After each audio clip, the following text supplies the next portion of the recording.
Es que hace 50 años no había ni un tercio de los diabéticos que hay hoy en día, de los obesos que hay hoy en día. Y todo eso es porque nos estamos alimentando de una manera que no debemos. Lo que tenemos que ver es que no es lo mismo sobrevivir que supervivir. Darle todo lo que necesita tu organismo para que los genes se muestren como se tengan que mostrar y no estén en un continuo ambiente hostil.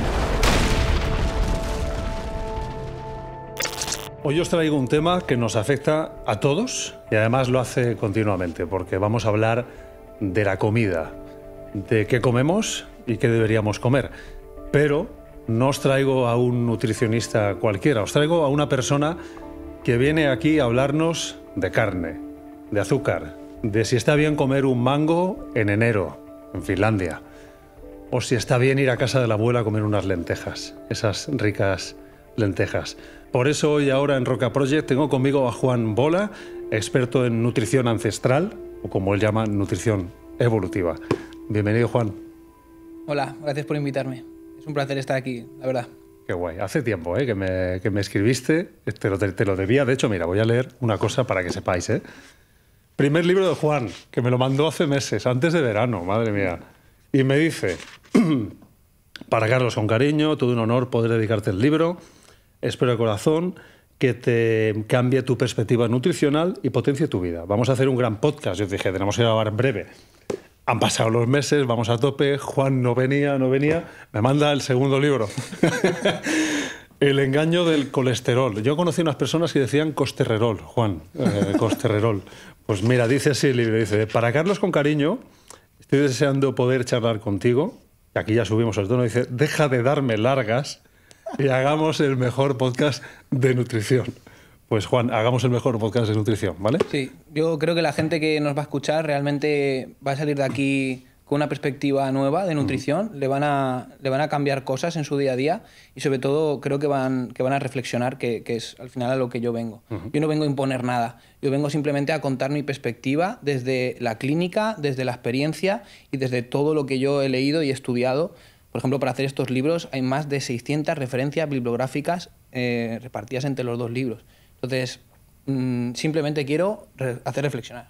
Pues me parece muy guay porque nosotros lo que hacemos aquí es buscar despertares de conciencia y creo que encaja bien lo tuyo porque tú también buscas ese despertar de conciencia en tu hilo narrativo, dentro de lo que tú crees y me parece lícito.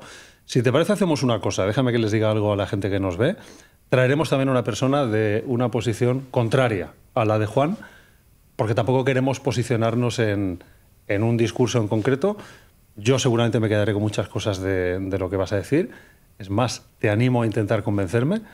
A ver, no soy fácil, pero estoy dispuesto a escucharte y encantado de tenerte aquí.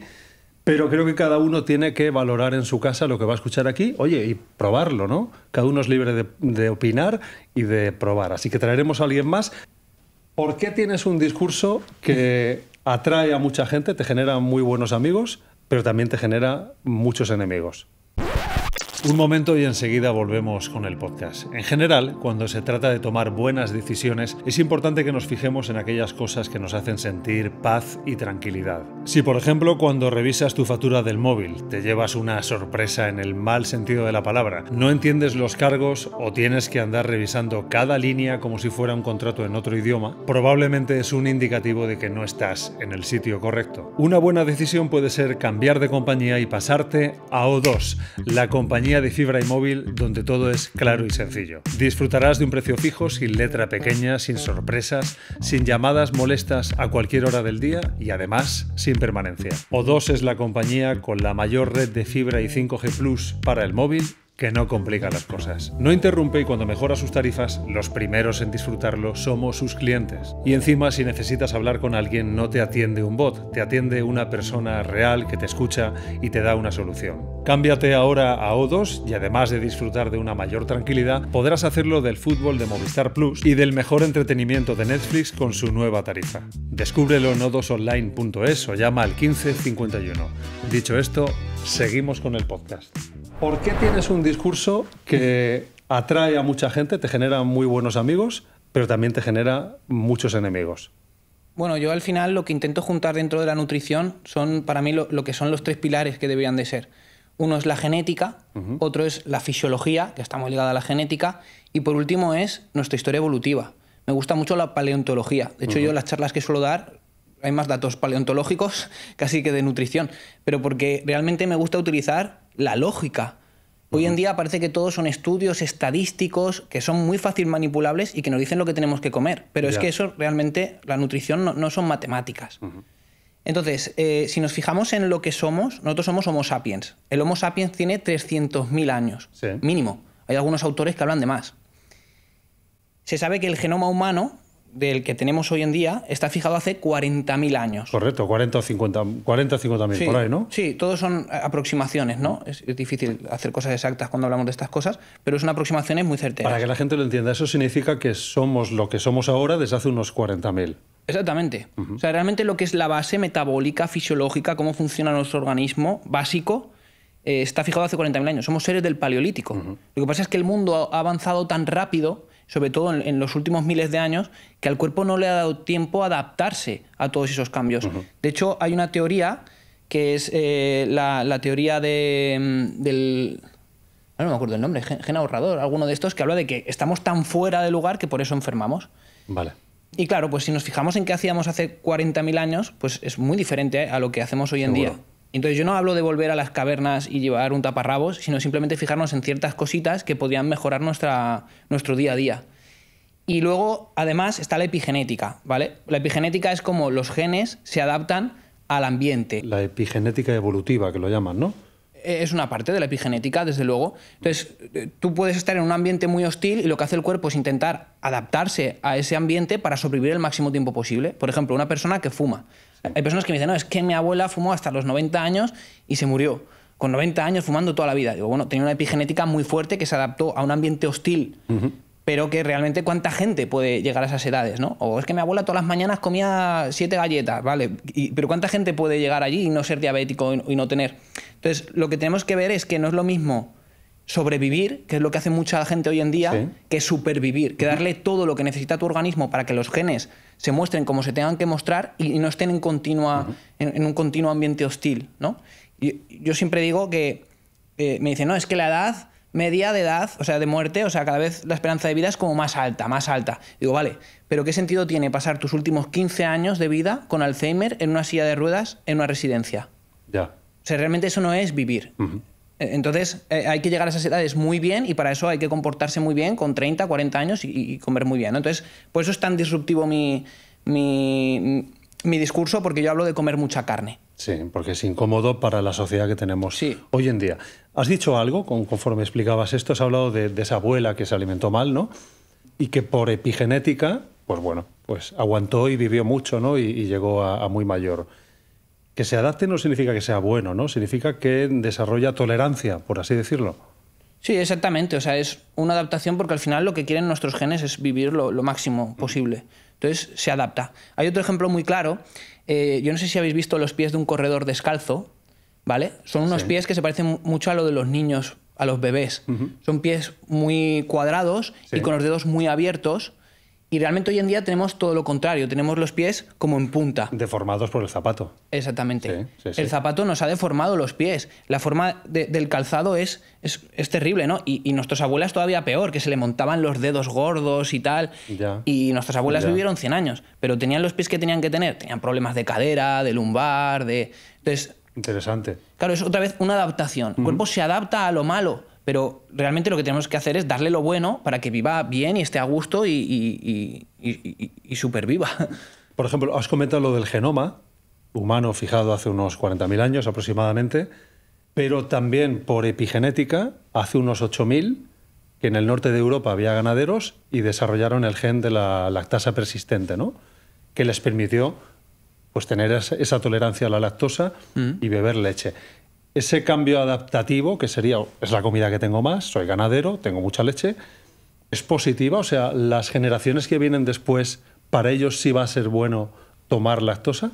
Sí, desde luego. Lo que pasa es que para que haya un cambio en el genoma tiene que pasar muchos años. Hablamos de 40.000, 50.000 años. Vale.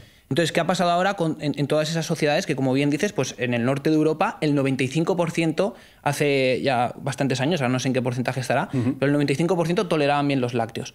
Sin embargo, en países como China o en Asia en general, el 95% los tolera mal. Sí. Entonces, claro, esto es una especie de epigenética que es heredada, o sea, es una forma de heredar. Cultural. Es cultural, exactamente, Sí, sí, sí. exactamente. Entonces, por ejemplo, mi hijo seguramente todo lo que son pantallas artificiales, que se ha visto que son muy negativas para la salud, en ciertos momentos sobre todo, pues seguramente lo tolere mucho mejor, porque lo hereda. Pero claro, ahora lo que se está viendo, por ejemplo, en la cultura española, que también antes había muchísima gente que toleraba bien los lácteos, es que cada vez lo toleran peor. Porque cada vez son de peor calidad, porque hay grandes procesos de pasteurización, que se carga la lactasa, que es una enzima que está dentro de la leche que ayuda a digerir bien los lácteos, porque entonces cada vez los toleramos peor. Y si dejas de tomarlos, peor aún, ¿no? Sí, bueno, al final hay que tener en cuenta el tema de los lácteos, que ya estamos entrando en nutrición, ¿no? Pero el tema de los lácteos, hay una enzima que también se llama lactasa, ¿vale? Que está en las puntas de las microvellosidades del intestino, ¿vale? Esas vellosidades que tienen, y se colocan justo en la punta. ¿Qué pasa? Que con la edad, esas microvellosidades, solo con la edad, se van reduciendo. Entonces, lo que primero se va a perder es esas enzimas, y por eso con la edad es exponencial. Cuanta más edad tienes, peor toleras los lácteos. Y va a llegar un momento en tu vida que no los vas a tolerar bien. Puede ser que, oye, pues como y tal, no me pasa nada. Hay gente que me llega a consulta y de repente, no, es que yo como queso y me pica la piel, me salen mocos. Estos son signos que te está generando inflamación. Yo me tomo un vaso de leche por la tarde, entero, y me sienta pesado. Algo está pasando. Y hay gente que lo que estamos haciendo hoy en día es normalizar muchos síntomas alrededor de los alimentos. Alimentos que nos sientan mal y que normalizamos que, oye, pues después de comer es que se me hincha la tripa, es que tengo gases, es que me dan picores. La pesadez, ya. Y lo normalizamos. Sí. Y se vive, y se vive, y se vive. Y no pasa nada porque somos máquinas adaptativas. Que mucha gente me dice, el otro día hablaba de un estudio que cada vez se sabe más que beber de botellas de plástico, pues tienen un montón de microplásticos, nanoplásticos, que cada vez se sabe que son más nocivos para el humano. Y uno me decía, pues yo llevo 5 años bebiendo en botella y aquí estoy. Digo, claro, pues veremos a ver dónde estás cuando tengas 70 años. Claro, falta tiempo. Falta mucho tiempo. La nutrición es algo que ojalá tú te comieras hoy un bollo y al día siguiente estuvieras malísimo. Porque entonces dejarías de comer bollos, como pasa con el alcohol. La gente deja de beber alcohol con la edad porque cada vez le sienta peor. Y se levanta al día siguiente y dice, madre mía, qué dolor de cabeza, ya no quiero beber más. Si eso pasara con muchos alimentos que se sabe que son nocivos, como el azúcar, las harinas refinadas, que realmente es lo que yo defiendo en el libro, es eso, que tenemos que comer no los alimentos modernos que ha hecho el humano, sino lo que era comida real antes. Comida real frente a ultraprocesados que son terribles. Yo creo que todo el mundo estará de acuerdo que los ultraprocesados son terribles. Te sorprendería. Entonces, a ver, para volver a hilar al principio, que la gente termine de aterrizar lo que estamos hablando aquí y entender bien. Nos gusta hablar mucho de nutrición evolutiva. ¿Por qué no me lo diferencias para que porque igual hay gente que cree, Juan solo defiende que hay que comer carne, o no, o carne mucha, pero algo de carbo, o algo de fruta y verdura, pero que sea real. O sea, define un poco bien el tipo de nutrición que defiendes y si puede ser, pónmela en contraste con el resto, con una keto, con, yo qué sé, con la Dukan, por ejemplo, ¿no? Que se puso tan de moda. Bueno, yo lo que defiendo en nutrición evolutiva es como una alimentación óptima, promedio, para un humano sano, ¿vale? Que sanos hay pocos, ese es otro tema. Pero en la base pues encontraríamos los alimentos de origen animal, tanto carne, pescado, huevos, que son los que más han estado disponibles a lo largo de nuestra historia evolutiva. Nosotros, se sabe, hay estudios científicos que demuestran que el Homo sapiens acabó con la megafauna del planeta. Todo es multifactorial. Mamuts, por ejemplo. O, por ejemplo, se sabe que en Australia había un montón de seres increíbles, súper grandes, megafauna, y que el humano cuando llegó allí, en poco tiempo, se los cargó. Ya, porque mato esto y tengo un montón de comida para un montón de gente y más tiempo. Es que la gente no se da cuenta que antes la agricultura tiene 10.000 años. El género Homo, o sea, el Homo sapiens vale 300.000, pero el género Homo, que es cuando empezamos a bajar de los árboles y empezamos a encontrar alimentos que encontramos ahí, tiene 3, 4 millones de años. Millones de años. ¿Y por qué aparece el género Homo? Porque hay una serie de cambios climáticos en lo que hoy en día sería África, que pasamos de un ambiente tropical a un ambiente de selva, con escasez de alimentos. Ya no había frutos por todos los árboles, ¿no? ¿Y qué hacemos? Pues observamos que realmente había ciertos animales que cazaban, que dejaban restos y que luego venían otros animales y se comían esos restos, eran carroñeros. Nosotros en nuestra esencia fuimos carroñeros. Bueno, o se llamaría omnívoros oportunistas. Comer de todo, o sea, si puedo cazo, pero si me encuentro una fruta me la como y si me encuentro un animal que no está podrido y está muerto, también me lo como. O sea, por ejemplo, el pH estomacal de nuestro organismo, ¿vale?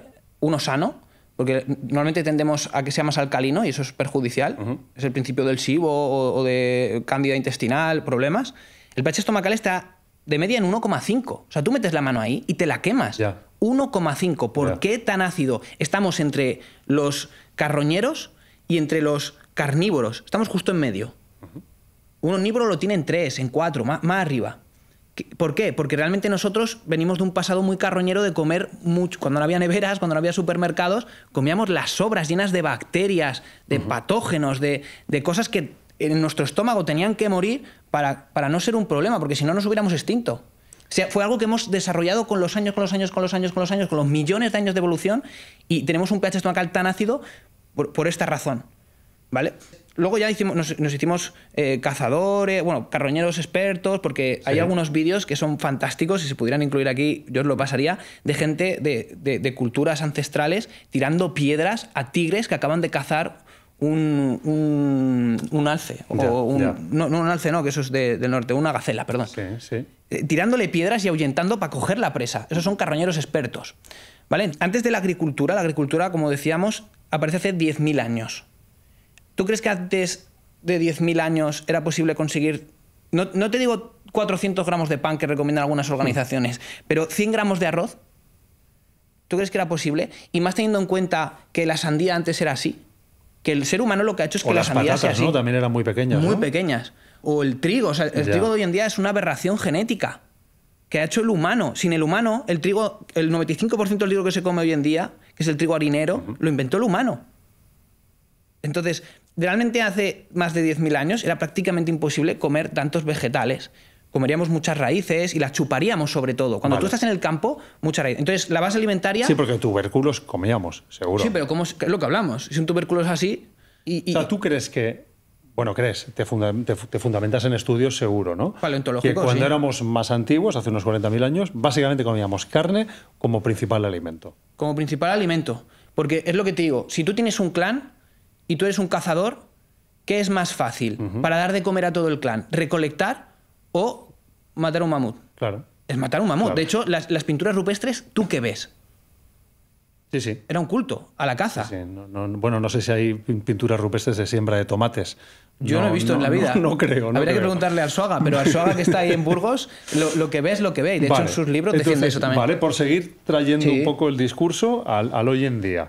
Entonces, la coherencia que tú buscas o defiendes es, si hace 40.000 años éramos como somos ahora y comíamos algo que no tiene nada que ver con lo que comemos ahora, concretamente desde los últimos 100 o por ahí, porque lo que comemos, las marranadas que comemos ahora, las comemos desde hace muy poco tiempo. Si de 40.000 años, 30 y pico mil hemos comido X comida, ¿qué hacemos comiendo los últimos este otro tipo de comida?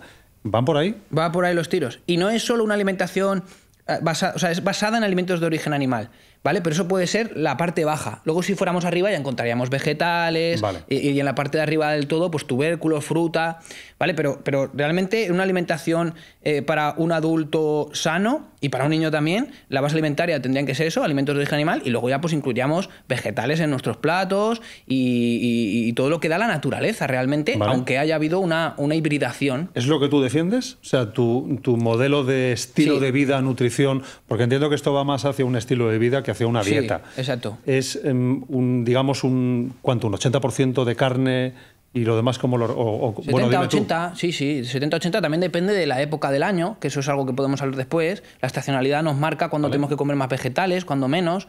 Tenemos que tener en cuenta, por ejemplo, que la última glaciación acaba en Europa y en otros países, o sea, en otros continentes también hubo glaciaciones que acaban muy recientes, pero en Europa la última acaba hace unos 12.000 años y el punto álgido fue hace 20.000 años. Ya. ¿Qué comerías en una glaciación? Muchos mangos no creo. Mangos seguro que no. Ya. Pero ¿y vegetales?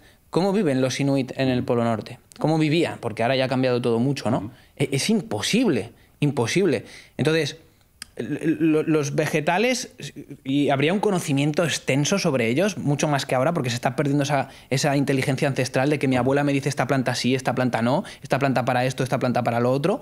Eso habría una inteligencia increíble antes y se comerían un mogollón. Ya. Pero la base alimentaria sería los alimentos de origen animal, sin duda alguna. Sin duda alguna. Vale, entonces en el modelo de consumo que tú planteas choca por ejemplo, con el plato de Harvard que nos han enseñado, ¿no? Por ejemplo. Que sería, el plato de Harvard, quiero recordar que es 50% verdura, ¿no? Más o menos, un cuarto de carbo y un cuarto de carne.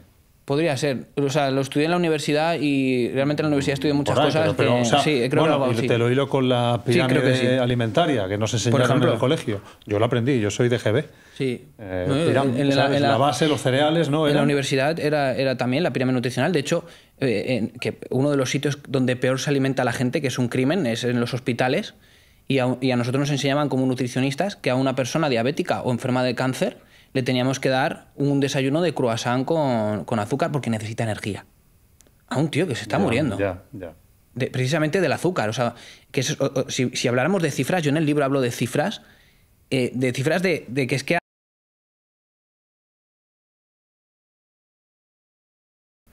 No había ni un tercio de los obesos que hay hoy en día. Y todo eso es porque nos estamos alimentando de una manera que no debemos. En tiempos de mi madre, le he oído contar que cuando un niño estaba un poco flojete por la mañana, te hablo de los años 60, 70, le daban un chupito de, creo que era moscatel, con una yema de huevo y una cucharada de azúcar, a tope, y al cole. Con eso tiraría el niño. Vale, entonces, a ver, ¿cuál es el plato ideal? Tenemos el plato de Harvard, que tú no lo defiendes. Yo me monto un plato para comer este mediodía. ¿Qué tengo que poner ahí? ¿Cómo lo reparto? Hay diferentes, que esto es una pregunta que has hecho antes y no hemos llegado a cogerla porque nos gusta hablar mucho. Perdón, las distintas dietas a poner en contexto. Me parece bien. Sí, recuperemos el hilo. Y luego metemos un plato saludable para una persona, ya digo, sana, adulta. Dentro de la alimentación baja en carbohidratos, ¿vale? Que es la que yo defiendo, hay dos tipos. Una sería la muy baja en carbohidratos, que es la cetogénica, que no incluye más de 50 gramos de carbohidrato al día. Eso es muy poco, ¿vale? Y luego está la tipo paleo, que ya mete 100, 130 gramos de carbohidrato al día. Vale. A ver, para que nos hagamos una idea. Por ejemplo, una fruta, la más azucarada, el plátano, tiene unos 19, 20 gramos de carbohidrato a los 100. ¿Vale? Entonces hablamos de la dieta paleo, son 100 gramos, está muy bien. Sí. ¿Vale? Una patata tiene unos 16 gramos, un boniato tiene 23, siempre cada 100 gramos. Ahora, si nos metemos ya en los cereales más modificados por el humano... El arroz. Por ejemplo, el arroz blanco tiene 80 gramos. La naturaleza nunca ha dado realmente carbohidratos por encima de los 40 gramos. Claro, pero el arroz es comida a base de muchas culturas muy pobres porque es relativamente fácil de cultivar. Sí, y aquí entraríamos en la epigenética. ¿Vale? Hay una cosa que se llama la amilasa salival y la amilasa pancreática. Para digerir el almidón, ¿no? Exactamente. Sí. Entonces, la epigenética, lo que ha hecho en ciertas culturas, como pueden ser los asiáticos, dependiendo de cuántas copias de amilasa tengas, puedes digerir mejor el carbohidrato o peor. Se ha visto que las personas que tienen pocas copias tienen mucha más tendencia a la obesidad, a la diabetes, en culturas donde se come mucho carbohidrato, que hoy en día pues es casi todo el mundo occidentalizado, ¿no? Y más. Sí. Vale. Entonces, nuestros ancestros cazadores-recolectores en ese genoma se ha visto que tenían 2 copias, ¿vale? Hoy en día un asiático puede llegar a tener 10. O sea, está más preparado para comerlo. Por epigenética. Vale. Por epigenética al final puede digerirlo mejor, pero es una adaptación a un ambiente hostil. Ya. ¿Por qué nuestros ancestros tenían 2 copias? Que esa es una de las cosas que más dicen para defender de que comíamos muchos carbohidratos, teníamos 2 copias, tenemos amilasa, eso es algo que está allí. Pues es que también hay que entender que uno de los alimentos de mayor densidad nutricional del mundo, es decir, más nutrientes por caloría, es el hígado. Claro, y además si te lo comes crudo, vitamina C. Vitamina C. Ya. Ese es otro tema. Los inuit, por ejemplo, no toman ningún tipo de vegetal, no consiguen vitamina C de ningún vegetal, no pueden. ¿De dónde lo consiguen? Claro, de la carne cruda. Claro, la cuestión es quién se come ahora un hígado crudo, ¿no? Yo lo he probado y lo he comido y a mí me gusta. Y de hecho, cuanto más cocinas el hígado, por supuesto hay que conseguir un hígado de calidad y todo este tipo de cosas, pero cuanto más cocinas el hígado, más sabe a hierro, que es ese sabor que no le gusta a la gente. Sí. Cuando lo haces vuelta y vuelta como sangre, un entrecot... ¿no? Sabor a sangre, digamos. Sí. Pero si haces vuelta y vuelta como un entrecot, un chuletón, queda mucho más rico. Pero bueno, ese es otro tema. La cosa es que el hígado, además de vitamina C, tiene otro compuesto que es el glucógeno. ¿Vale? El glucógeno muscular, tenemos glucógeno hepático. El glucógeno son las reservas de glucosa en el organismo. ¿Vale? Entonces, cuando un diabético toma hígado, le puede subir la glucosa. Le pega un pico. Le puede pegar. No un pico, pero le sube. Ostras. Por el glucógeno. Entonces, la amilasa, además de digerir el almidón, digiere también el glucógeno. Nosotros, antes por cultura, y esto se ha visto, por ejemplo, en los indios americanos, los nativos americanos, que realmente no son indios, son nativos americanos, lo que hacían era, lo primero, comerse el hígado, como algo espiritual. Como los depredadores. Como los depredadores, exactamente. También, eso se ve en la naturaleza. Del mar y de la tierra, ¿eh? Ese instinto animal, que hoy en día el instinto animal se ha perdido en parte por comer mal. Por ejemplo, mira, las orcas cuando cazan tiburones blancos, lo primero que se comen del tiburón, o a veces lo único, es el hígado. Y es muy curioso porque es la parte más nutritiva del animal y lo hacen por instinto. Nosotros lo sabemos, ellos no, pero realmente lo hacen. Y de hecho, perdona, te hago el inciso, yo creo que he visto un montón de vídeos de leones en África primero comiéndose las vísceras. Sí, sí, no es así. O sea, esto es un término que yo suelo decir en mis charlas. O sea, te me has adelantado. Ah, muy bueno. pero sí, es así. Es un dato que es ver la naturaleza. Entonces, nosotros hacíamos eso como algo espiritual y como incluso que eso es algo que también me gusta. Yo como muchos animales, pero yo intento siempre que voy a comer, pues dar las gracias por el ser que ha fallecido, tal, no sé qué, y vale, pues eso es consciente. A lo Navi de Avatar un poco, ¿no? Un poquito, pero es lo que yo necesito. Vale, perdona Juan, entonces recuperando el hilo de lo de la amilasa salival, me voy. Entonces, de los Inuit. Entonces realmente ellos tenemos copias porque somos muy comedores de carne cruda y hígado crudo, donde hay mucho glucógeno, donde realmente necesitamos esa amilasa, no solo por el carbohidrato. Yo cuando estoy en el campo, que yo soy un tío de montaña y sé dónde hay una planta comestible, me la como, pero muchas de ellas son de chupar. Ya. No son de tragar, son de chupar, no son de cocinar. ¿Vale? Entonces, eso es un dato también importante. O sea, ya hemos visto que antes de la agricultura era prácticamente imposible conseguir 100 gramos de cualquier tipo de cereal. Y luego otro punto es la legumbre, por ejemplo, también. La legumbre, si tú te la comes cruda, es tóxica. Tú te puedes coger una intoxicación y acabar en el hospital por comer. Tienes que cocinarla. Como la cocinas hace 10.000 años. ¿Sabes cuándo aparece la cerámica? Que es realmente cuando podríamos empezar a poder cocinarla. Pues se estima hace 10.000 años cuando empieza. Pero de ahí a que fuera algo consolidado... Vale. Entonces llevamos muy poquito tiempo comiendo ciertas cosas. Me parece súper interesante. Nos hemos vuelto a desviar de la comparativa. La vamos a ir arrastrando toda la entrevista. No pasa nada. Vale, yo te diría, pero bueno, las cocino. Ok, pues las cocino. Vale. Si las cocino y no me sientan bien, no lo puedo incorporar porque inicialmente a ese hombre antiguo, a ese ancestro, no le sentaba bien cruda. He aprendido a cocinarla. Vale. ¿Tú cuando te comes un potaje de lentejas? Fatal. Vale. Pues poco más tengo que decir. Pero es que tú o sea, y todo el mundo. Sí, sí. Inflamación, pesadez. Gases, o sea, digestiones muy pesadas durante mucho tiempo.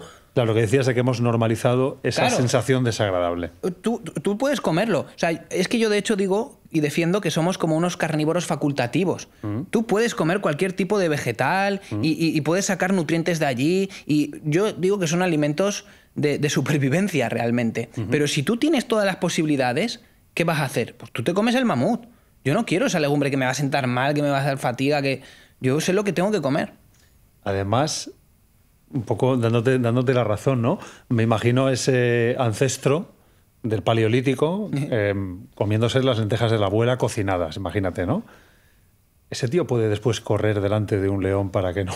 Seguramente no. Igual esa pesadez no le ayuda a sobrevivir, ¿no? Necesita tener otro tipo de energía. Sí, un buen pensamiento, no lo había pensado nunca. ¿Sabes? Pero es así. O sea, la siesta no creo que tuviera mucho lugar. No, y eso es algo también que normaliza mucho a la gente. O sea, el que te dé cansancio, fatiga, comer, es un signo de que metabólicamente y fisiológicamente tienes un problema. Tienes un problema. O sea, yo una de las cosas que más he notado en consulta o gente que te habla en redes o tal es, y es que ya no tengo sueño después de comer. Ahora puedo ser efectivo, puedo hacer cosas. Sí, sí. Porque tú le estás dando al cuerpo, al final, lo que estamos diseñados para digerir. O sea, una vaca come legumbre, come pasto, perfecto, pero yo me como la vaca. Es así, es un ciclo. Pero entonces, ¿qué pasa, Juan, si un día vas a casa de tu madre y te ha hecho un rico plato de lentejas con su chorizo, porque sabe que a Juan Bola le gusta el chorizo, con su morcilla, su tocino? A ver, te estoy poniendo muy bien, ¿eh? Pues me la como. Pero un poco de pan. Bueno, bueno, si es de trigo sarraceno podríamos.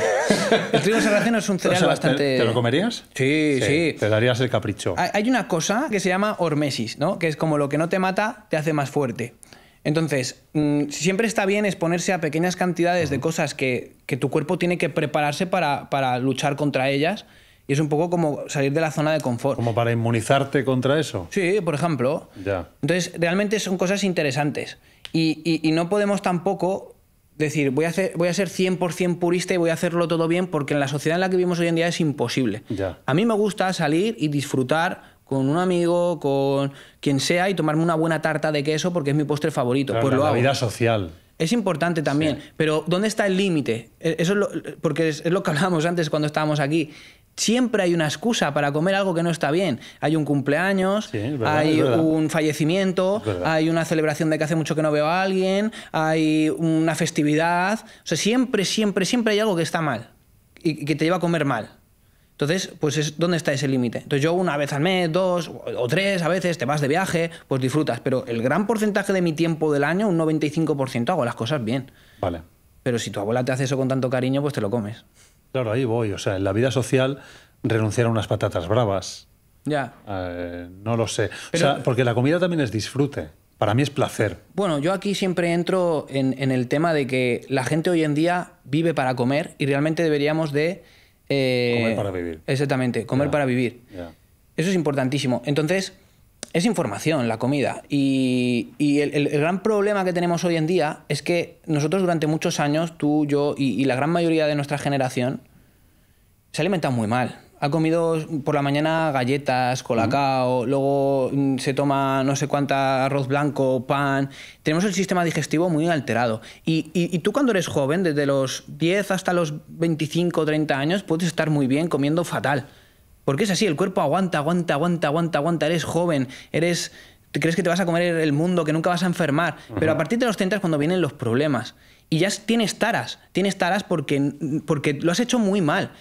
Si tú realmente te comportaras bien ya a esas edades, las taras empezarían a los 40, 50, 60 años. Y realmente cada vez vienen antes. Y todos tenemos problemas de que es que en cuanto como mal me hincho, es que esto no lo puedo tolerar, es que todo eso son signos de que nuestro sistema digestivo está mal y no se va a recuperar nunca. Que eso es algo que al final en consulta tú tienes que hacer ver. Cuando te viene alguien con SIBO, que vienen con tripas que de verdad que son Sí. increíbles, o sea, parece Sí, que sí, estén sí. embarazadas y embarazados, que cada vez vienen más hombres. Normalmente suele ser más de mujer, pero cada vez vienen más hombres, ¿no? Y les cuidas y les tratas y tal, y mejoran increíble, y dices, es que me falta un poquito. Ya. Pero, ¿cómo que te falta un poquito? Lo que pasa es que llevas muchos años haciendo las cosas mal. Entonces, si realmente le diéramos lo que necesitamos a nuestro sistema digestivo, viviríamos increíblemente bien y disfrutaríamos. Pero es eso, o sea, como nos hemos dado tantos y tantos caprichos, ahora hay que limitarse un poquito más y sí, pues hay momentos de disfrute, pero hay que tenerlos controlados. Con una buena nutrición podemos derivar el prejuicio que nos genera una mala nutrición de años atrás. Claro, tú puedes vivir bien y estar muy sano, y hay cosas ahora increíbles, el anti-age que llaman, ¿no? El intentar no envejecer. Hay muchos suplementos, hay la sueroterapia, me parece algo increíble. O sea, hay muchas estrategias para que tú estés bien y que tú envejezcas de la mejor manera posible. Claro que sí, muchísimas. De hecho, hasta hace poco esto no nos preocupaba. Vivíamos, sobre todo los hombres, nos daba más igual. Las mujeres siempre se han arreglado más y han intentado ir sitios y tal y no sé qué. Los hombres pasábamos un poco más de todo esto, pero cada vez nos preocupamos más para intentar llegar a esos años de la mejor manera posible. Y se puede. Vale, entonces, volviendo a la comparativa, ¿qué diferencia habría de lo que tú defiendes con una keto, que entiendo que sería mucho más carnívora, más grasa, más... Es más grasa. Al final es la cantidad de carbohidrato, que también depende mucho de la actividad física de la persona. Se intenta no subir 50 gramos, pero cuando tú ya tienes una flexibilidad metabólica, que es un término muy interesante también, tú puedes comer incluso 100 gramos siendo un gran deportista y seguir en cetosis. La flexibilidad metabólica es que hoy somos muy glucodependientes, me gusta decir a mí, porque Sí. dependemos mucho del carbohidrato. Por la mañana el pan, a mediodía la fruta, luego el arroz, luego el bollo, luego el tal. Siempre carbohidrato, que eso es glucosa. Entonces mi depósito de energía siempre va a ser el azúcar. Azúcar, glucodependiente. Ya. Entonces, ¿cuándo usas la grasa? Realmente. No la usas nunca. Entonces lo único que hacemos es almacenarla. Porque los azúcares generan más grasa, además, ¿no? El exceso de glucosa en el organismo genera grasa en el hígado a partir de la lipogénesis de novo, que es un proceso que genera grasa. Entonces, por ejemplo, cuando la gente come muchos azúcares, sobre todo refinados y harinas refinadas, lo que sucede es que el hígado se vuelve graso. Y entonces tienes hígado graso. Esto hasta hace poco se pensaba que era solo una patología de la persona que era alcohólica. Vale. Por ejemplo, la fructosa y el alcohol se digieren igual, generan esa grasa. El exceso de azúcar también. Entonces, cuando de repente una persona hace 30, 40 años, además, no, 50, yo qué sé, llegaba con hígado graso y decían, tú eres alcohólico. Y lo que estaba pasando es que estaba empezando a tomar muchas Coca-Cola, mucho azúcar, mucho tal. Y decía, yo no bebo alcohol. Sí. Y se volvía el hígado graso, ¿no? Entonces, el exceso de azúcar genera grasa. Yo tengo un amigo que le han detectado hace poco hígado graso. Pues... Por comer mucho y no muy bien. ¿Tú cómo hacen el paté de pato? Le dan exceso de carbohidrato, le meten un embudo y carbohidrato, y el hígado graso, que es lo que quieren, y lo vuelven así, ¿no? El hígado graso, por ejemplo, se cura haciendo ayuno y comiendo bajo en carbohidratos con mucha grasa. O sea, tú cuando comes grasa, no se estimula la lipogénesis de nuevo. Tu hígado se relaja, pero cuando tú metes mucho carbohidrato tiene que procesar mucho y entonces es cuando vienen los problemas. Vale, entonces defiendes que tenemos que intentar hacer un cambio de paradigma, claro, que nuestro cuerpo, en lugar de alimentarse de los azúcares para ir a hacer deporte o para ir a hacer lo que sea, tener energía para trabajar, vivir en el día a día, tire de la acumulación de grasa que hay en el cuerpo. Para eso hay que entrar en cetosis. Hay que entrar en cetosis y sobre todo tener flexibilidad metabólica. O sea, el depósito de grasa es el más grande que tenemos de energía, el que más, y hay gente que no lo usa. ¿Tú estás en cetosis ahora mismo? Yo seguramente sí, porque vengo en ayunas. Vale. ¿Vienes en ayunas? Sí. Y como no estás comiendo azúcares, entiendo, en tu día a día, sí, ahora mismo tu cuerpo... O sea, como algo de azúcar. Yo voy por etapas. Hay etapas que tomo, algunas no. Sobre todo tomo tubérculo, fruta, que son pues, digamos, las fuentes de carbohidrato más naturales, ¿vale? Pero bueno, o sea, seguramente esté en cetosis. Los niños, los bebés, nacen en cetosis. La leche materna es muy rica en grasa y siguen en cetosis. Durante los primeros 6 meses de vida que se recomienda hacer lactancia exclusiva, el niño está en cetosis. Es un estado predilecto del ser humano, realmente. Y hay gente que desde los 6 meses, en cuanto empiezan a meter esos potitos y esas mierdas que venden en supermercados con 6 cereales diferentes, 70 gramos de carbohidrato, que es absurdo. Pues desde ese momento ya no vuelven a la cetosis, ¿vale? Entonces, el tener flexibilidad metabólica implica que tú durante un tiempo, oye, voy a probar a estar un tiempo a no tomar carbohidratos, hacer una dieta cetogénica y volver a utilizar grasa como sustrato energético. Y en ese momento la gente tiene más lucidez mental, tiene unas digestiones increíbles, tiene una energía brutal, sana de todas las patologías. Y pierden peso muchos también, ¿no? Se quedan en el peso que tienen que tener. Porque entonces lo curioso de esto es que para quemar grasa tienes que comer grasa. Sí, exactamente. Explícamelo, por favor. Claro, porque si tú tomas carbohidrato, el cuerpo tiene glucosa. Es la primera energía que intenta utilizar siempre. Y el exceso de glucosa dice, yo la quiero almacenar. ¿Por qué? Porque tenemos un cuerpo ancestral que no sabe si mañana va a comer. No lo sabe. No sabe que es una nevera, un supermercado, Entonces todas esas reservas las quiere almacenar, Pero que tú al día siguiente vuelves a comer otra vez carbohidrato. Y al día siguiente otra vez y otra vez y otra vez. Entonces te dedicas a quemar esa glucosa y el exceso convertirlo en grasa. Y tú nunca utilizas las reservas de grasa. Entonces, cuando tú dejas de comer carbohidrato, el cuerpo necesita otra fuente de energía. Y la predilecta es la grasa, ¿vale? Entonces, cuando tú empiezas a comer grasa y el cuerpo solo tiene grasa, lo que hace primero es agotar las reservas de glucosa en el organismo, que es el glucógeno. Son reservas muy pequeñitas, pequeñísimas, ¿vale? Y luego, cuando gasta esas reservas musculares, básicamente, porque las hepáticas suelen estar llenas siempre, lo que hace es, oño, ¿y ahora qué hago? Pues como tengo grasa, pues grasa. Y primero empiezas a quemar la grasa que comes. Pero realmente la proteína y la grasa son los 2 macronutrientes que más sacian. Tú te comes unos huevos y jamón serrano por la mañana y ya no tienes hambre hasta las 2 o las 3 de la tarde. Ahora, prueba a desayunarte unas galletas y unos cereales, que a las 12 tienes hambre otra vez. Y entonces esto te sacia. Puedes tener incluso un pico glucémico. Un par de picos glucémicos que te sientes Dios y que cuando tienes el bajón, cansancio, fatiga, que no me concentro, que problemas, que tal. Entonces, lo que hace la alimentación cetogénica es que es mucho más lineal. La glucodependencia es la montaña rusa de la glucosa que decimos. Es así, energía, bajón, y lo otro es recto, ¿no? Y ese tipo de alimentación, Juan, requiere de exclusividad. O sea, imagínate que yo digo, voy a hacer cosas de una dieta keto, pero sigo comiendo los azúcares. O sea, me como el azúcar que me como el croissant, pero además voy a meterme el filete y me lo como con grasa o el bacon. Es entonces cuando el cuerpo, como le estoy dando azúcar y le estoy dando más grasa, lo que hago es engordar más. ¿O no, no? ahí lo O- que vas a generar son problemas metabólicos de pues problemas cardiovasculares, porque al final es tomar ultraprocesados, estás juntando lo peor. Vale, pero entonces la clave no es no solo darle grasa, sino dejar de darle azúcar. Sí, es claro, es lo que hablamos. O sea, si tú tomas azúcar, ya no vas a entrar en cetosis. Porque el exceso de azúcar va a volver a rellenar tus reservas de glucógeno y entonces entras ahí en un impasse. O sea que siempre vas a tener reservas, el cuerpo prioriza esa energía en un principio. Vale. Entonces, hay que comer grasas, que cuando hablamos de grasas naturales, es lo que da la naturaleza, no lo que ha hecho la industria. El aceite de semilla lleva 130 años con nosotros. Girasol, colza, cada vez se sabe más que son más perjudiciales. Si es que se utilizaban para los coches. Sí, sí. ¿Vale? O sea, es terrible. Y es de lo que más enferma en este mundo, Bueno, sinceramente. de hecho yo conocí a unas personas de Ubrique que vinieron desde Ubrique hasta Gandía, o sea, un viaje larguito, Sí. llevaban coches diésel y le metían a aceite de girasol del día. Aceite de girasol. funcionaba el carro. Funcionaba el carro, venían con eso. Y uno además, muy buen tipo, le ponía el de los churros. Joder. O sea, lo filtraba, ¿vale? Era churrero, Lo lo filtraba. usaba. De hecho, él dice, es muy divertido esto, que antes de vender los churros, metía el aceite de los churros en el coche y se pegaba un paseo por el pueblo dejando con el coche el olor a churro. Bueno, Te lo prometo, ¿eh? Era marketing, yo creo, ¿no? Para que la gente No lo comprara sé, churros. ahora va a salir algún experto en mecánica, seguro que dirá si esto se puede o no se puede, pero sí, entonces quiero decir, tiene algo de combustible, ¿no? Sí, sí, no, pero es terrible esa grasa. O sea, hay que ver las grasas naturales. Vale, entonces volviendo a lo keto, ¿no? A esa Sí. cetosis.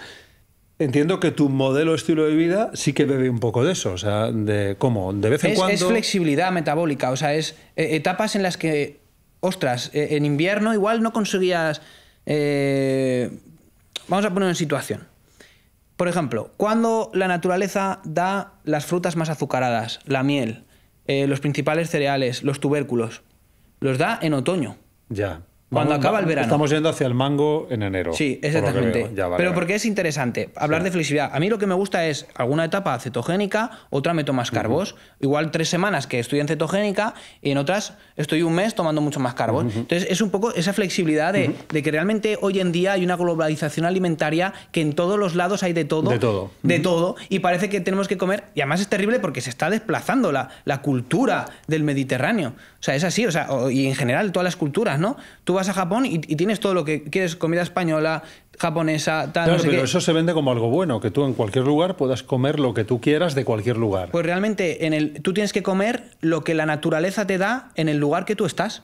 Es lo que hablamos. O sea, si en otoño es donde vienen las frutas más azucaradas y todas las grandes cargas de carbohidrato, es por algo. Y es porque llega el frío. Y antes el frío era menos disponibilidad de alimento, muchos animales hibernando, era poca caza. Y entonces realmente pues tenías que aprender a comer un montón. Cuando te encontrabas un frutal, te lo comes entero. Y de hecho la fructosa inhibe el centro de saciedad. Tú te puedes comer un árbol entero que no te das cuenta. Es que no te das cuenta. Y todo ese exceso de azúcares va a generar grasa que te va a ayudar a sobrevivir en invierno. Ahora no. Ahora realmente pues tenemos todas las posibilidades del mundo, ¿no? En invierno. Pero antes era la naturaleza.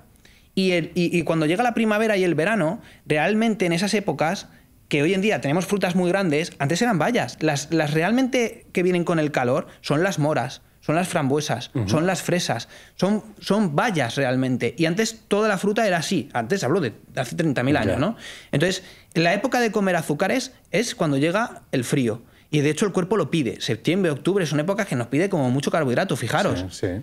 Y en verano no nos apetece tanto y enseguida te comes cualquier cosita y ya estás bien y estás saciado y no necesitas, ¿no? Entonces, yo no recomiendo hacer una cetogénica durante todo el año, a no ser que haya una patología que sea interesante utilizarla. Si no, pues ir cambiando, ir modificando. Y si no, pues una paleo con un poquito de tubérculo y un poquito de fruta durante todo el día puedes hacerlo si es una persona deportista. ¿Vale? Entonces, todo depende. Hoy hay unas modas que están juntando la dieta carnívora con mucha fruta. Y normalmente son gente que son muy deportistas. O, por ejemplo, el Saladino, que es un estadounidense que vive en el Caribe. Claro, pues ponte bajo el sol durante todo el año. Pero es que tú vives aquí en Madrid y estás en pleno invierno. Tú no puedes hacer esas mezclas. Entonces, realmente lo que hay que hacer es ser coherentes con lo que da la naturaleza en el momento y donde vivimos. ¿Y tú no crees que ancestralmente, seguramente en muchas zonas del mundo éramos lo que se llama supercarnívoros, también debía de haber otras poblaciones que no lo eran. O sea, pues una zona de Brasil donde había mangos, pues es más fácil que comieran más mangos que carne si tenían 80 mangos en un árbol. Sí, comerían mucho mango, mucho coco, se ha comido siempre. Bueno, entonces realmente el modelo de más carne y menos eso dependería de cada lugar. Claro, pero aquí entramos ¿y la hibridación? Porque es que es eso. O sea, una sandía antes era así. Vale, pero entonces ¿qué comemos, Juan? Pues la base alimentaria, alimentos de origen animal. O sea, dime dónde conseguir una sandía así. Ahora no. Pero claro, es la cantidad. Ya, o sea, la gente dice que desayunar 3 frutas en el desayuno es algo saludable. Y realmente no. Desayunar quizá una fruta. O exprimidos. Eso ya es un pecado. Eso ya es un pecado. Ya. Porque están los azúcares súper biodisponibles. Claro, y encima ni siquiera no te estás tomando además la fibra que te da la naranja, por ejemplo. Hay que tomar todo en su matriz nutricional. Ya. Igual que las harinas, las leches de avena, las harinas también de frutos secos, todo eso realmente en exceso tampoco es bueno. ¿Y qué piensas de las dietas, como por ejemplo la Dukan, que luego hacía como unos efectos rebotes bestiales cuando la gente la dejaba, o le sentó muy mal a mucha gente y muy bien a otra? Yo he conocido de todo. Eso es como todo. ¿Qué piensas de dejar de comer todo eso y ponerte 100% proteína, carne? Es que el problema es que tenemos que aprender a escucharnos. O sea, hoy en día se ha perdido el instinto animal y se ha perdido el centro de saciedad. Ya. Todo lo que son los bollos, las harinas refinadas, todo este tipo de alimentos lo que hace es inhibir el centro de saciedad. Entonces tú no sabes cuando tienes hambre real, o es un antojo, o es un bajón de azúcar, o es... Entonces, cuando tú empiezas a comer de una manera más inteligente y más acorde a lo que necesitamos, y empiezas a meter un poquito más de carne y grasa y proteína, y comes más huevo y tal, lo que sucede es que tú ya sabes cuando tienes hambre. Es lo que te digo, tú te comes 2 huevos por la mañana y te tomas un poco de jamón y no tienes hambre hasta la hora de comer. Y es así. Entonces hay que aprender a comer con hambre real. ¿Vale? Entonces eso es algo súper importante. Entonces, el equilibrio de los alimentos a veces no se hace bien. Porque cuando alguien dice, pues voy a hacer una cetogénica y empieza a comer mucha carne, mucho músculo, pero es que la cetogénica lo que te da la energía no es el músculo. Es la grasa. Es la grasa. Ya. Entonces la gente no pone la suficiente grasa porque tiene miedo a la grasa. Porque crees que la grasa te va a hacer engordar. Te va a hacer engordar o te va a taponar las arterias. La grasa saturada se supone que es malísima para ¿Qué para la tardaría ciencia. yo en hacer que mi cuerpo entre en cetosis? Todo depende de tu actividad física.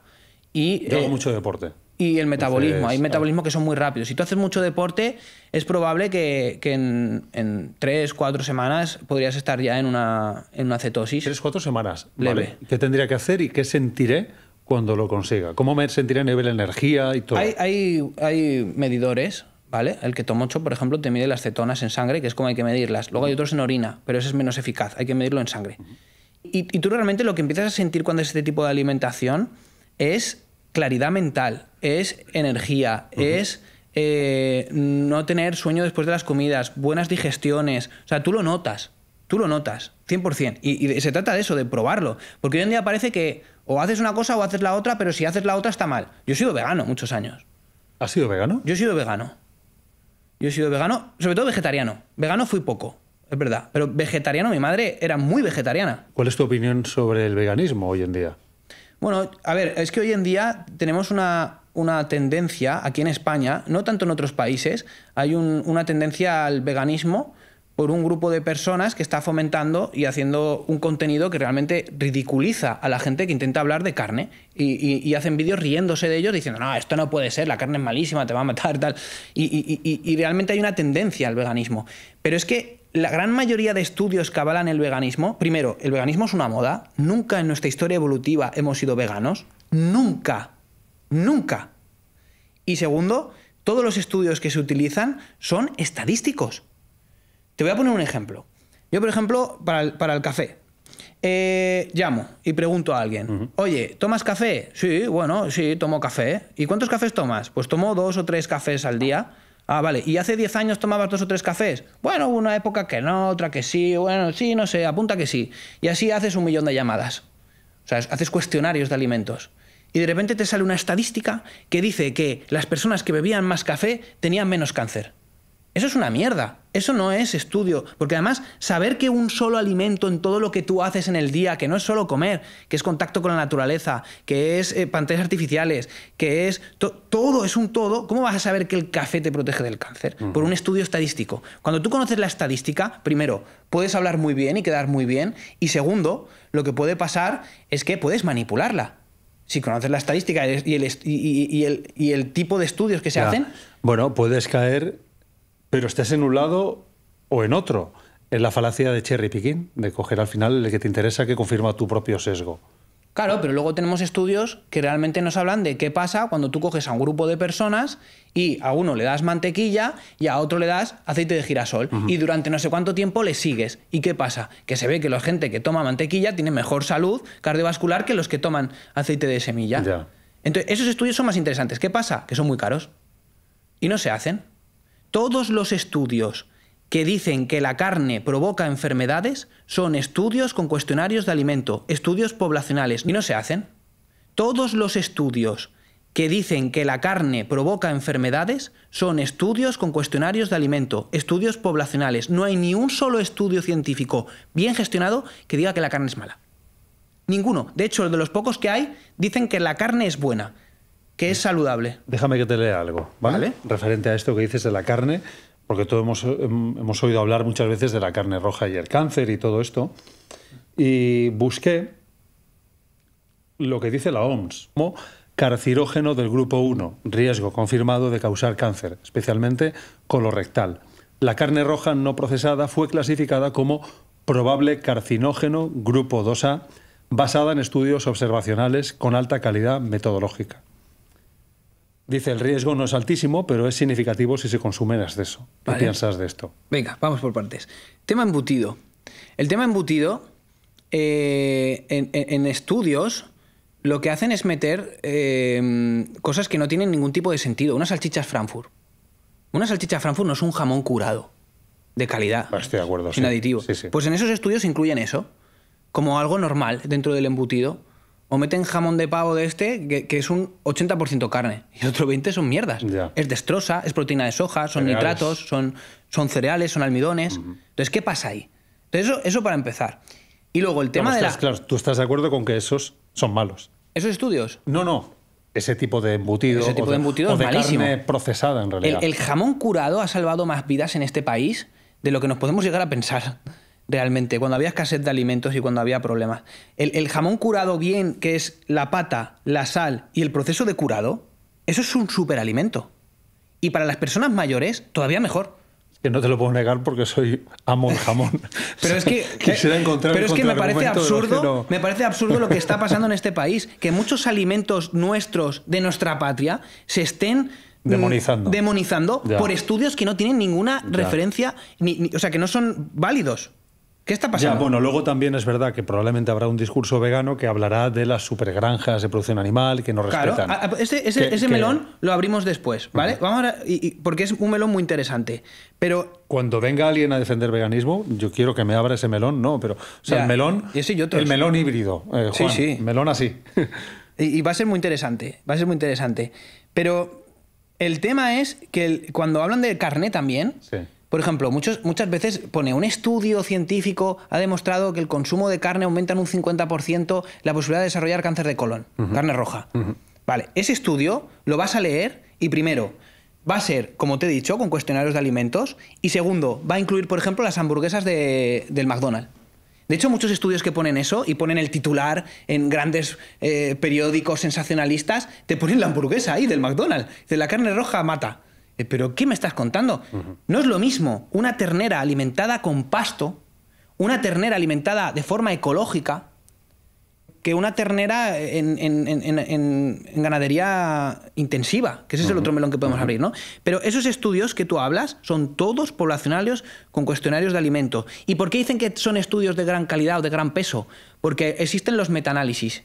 Un metaanálisis es que yo cojo 10 estudios y digo que estos 10 estudios dicen que la carne es mala. Pero si esos 10 estudios son igual de malos, si son todos de cuestionarios de alimentos y cosas que no tienen sentido realmente, sentido con la globalización de lo que es alimentarse, ¿no? Porque ¿cómo vas a saber que un solo alimento te va a generar cáncer de colon?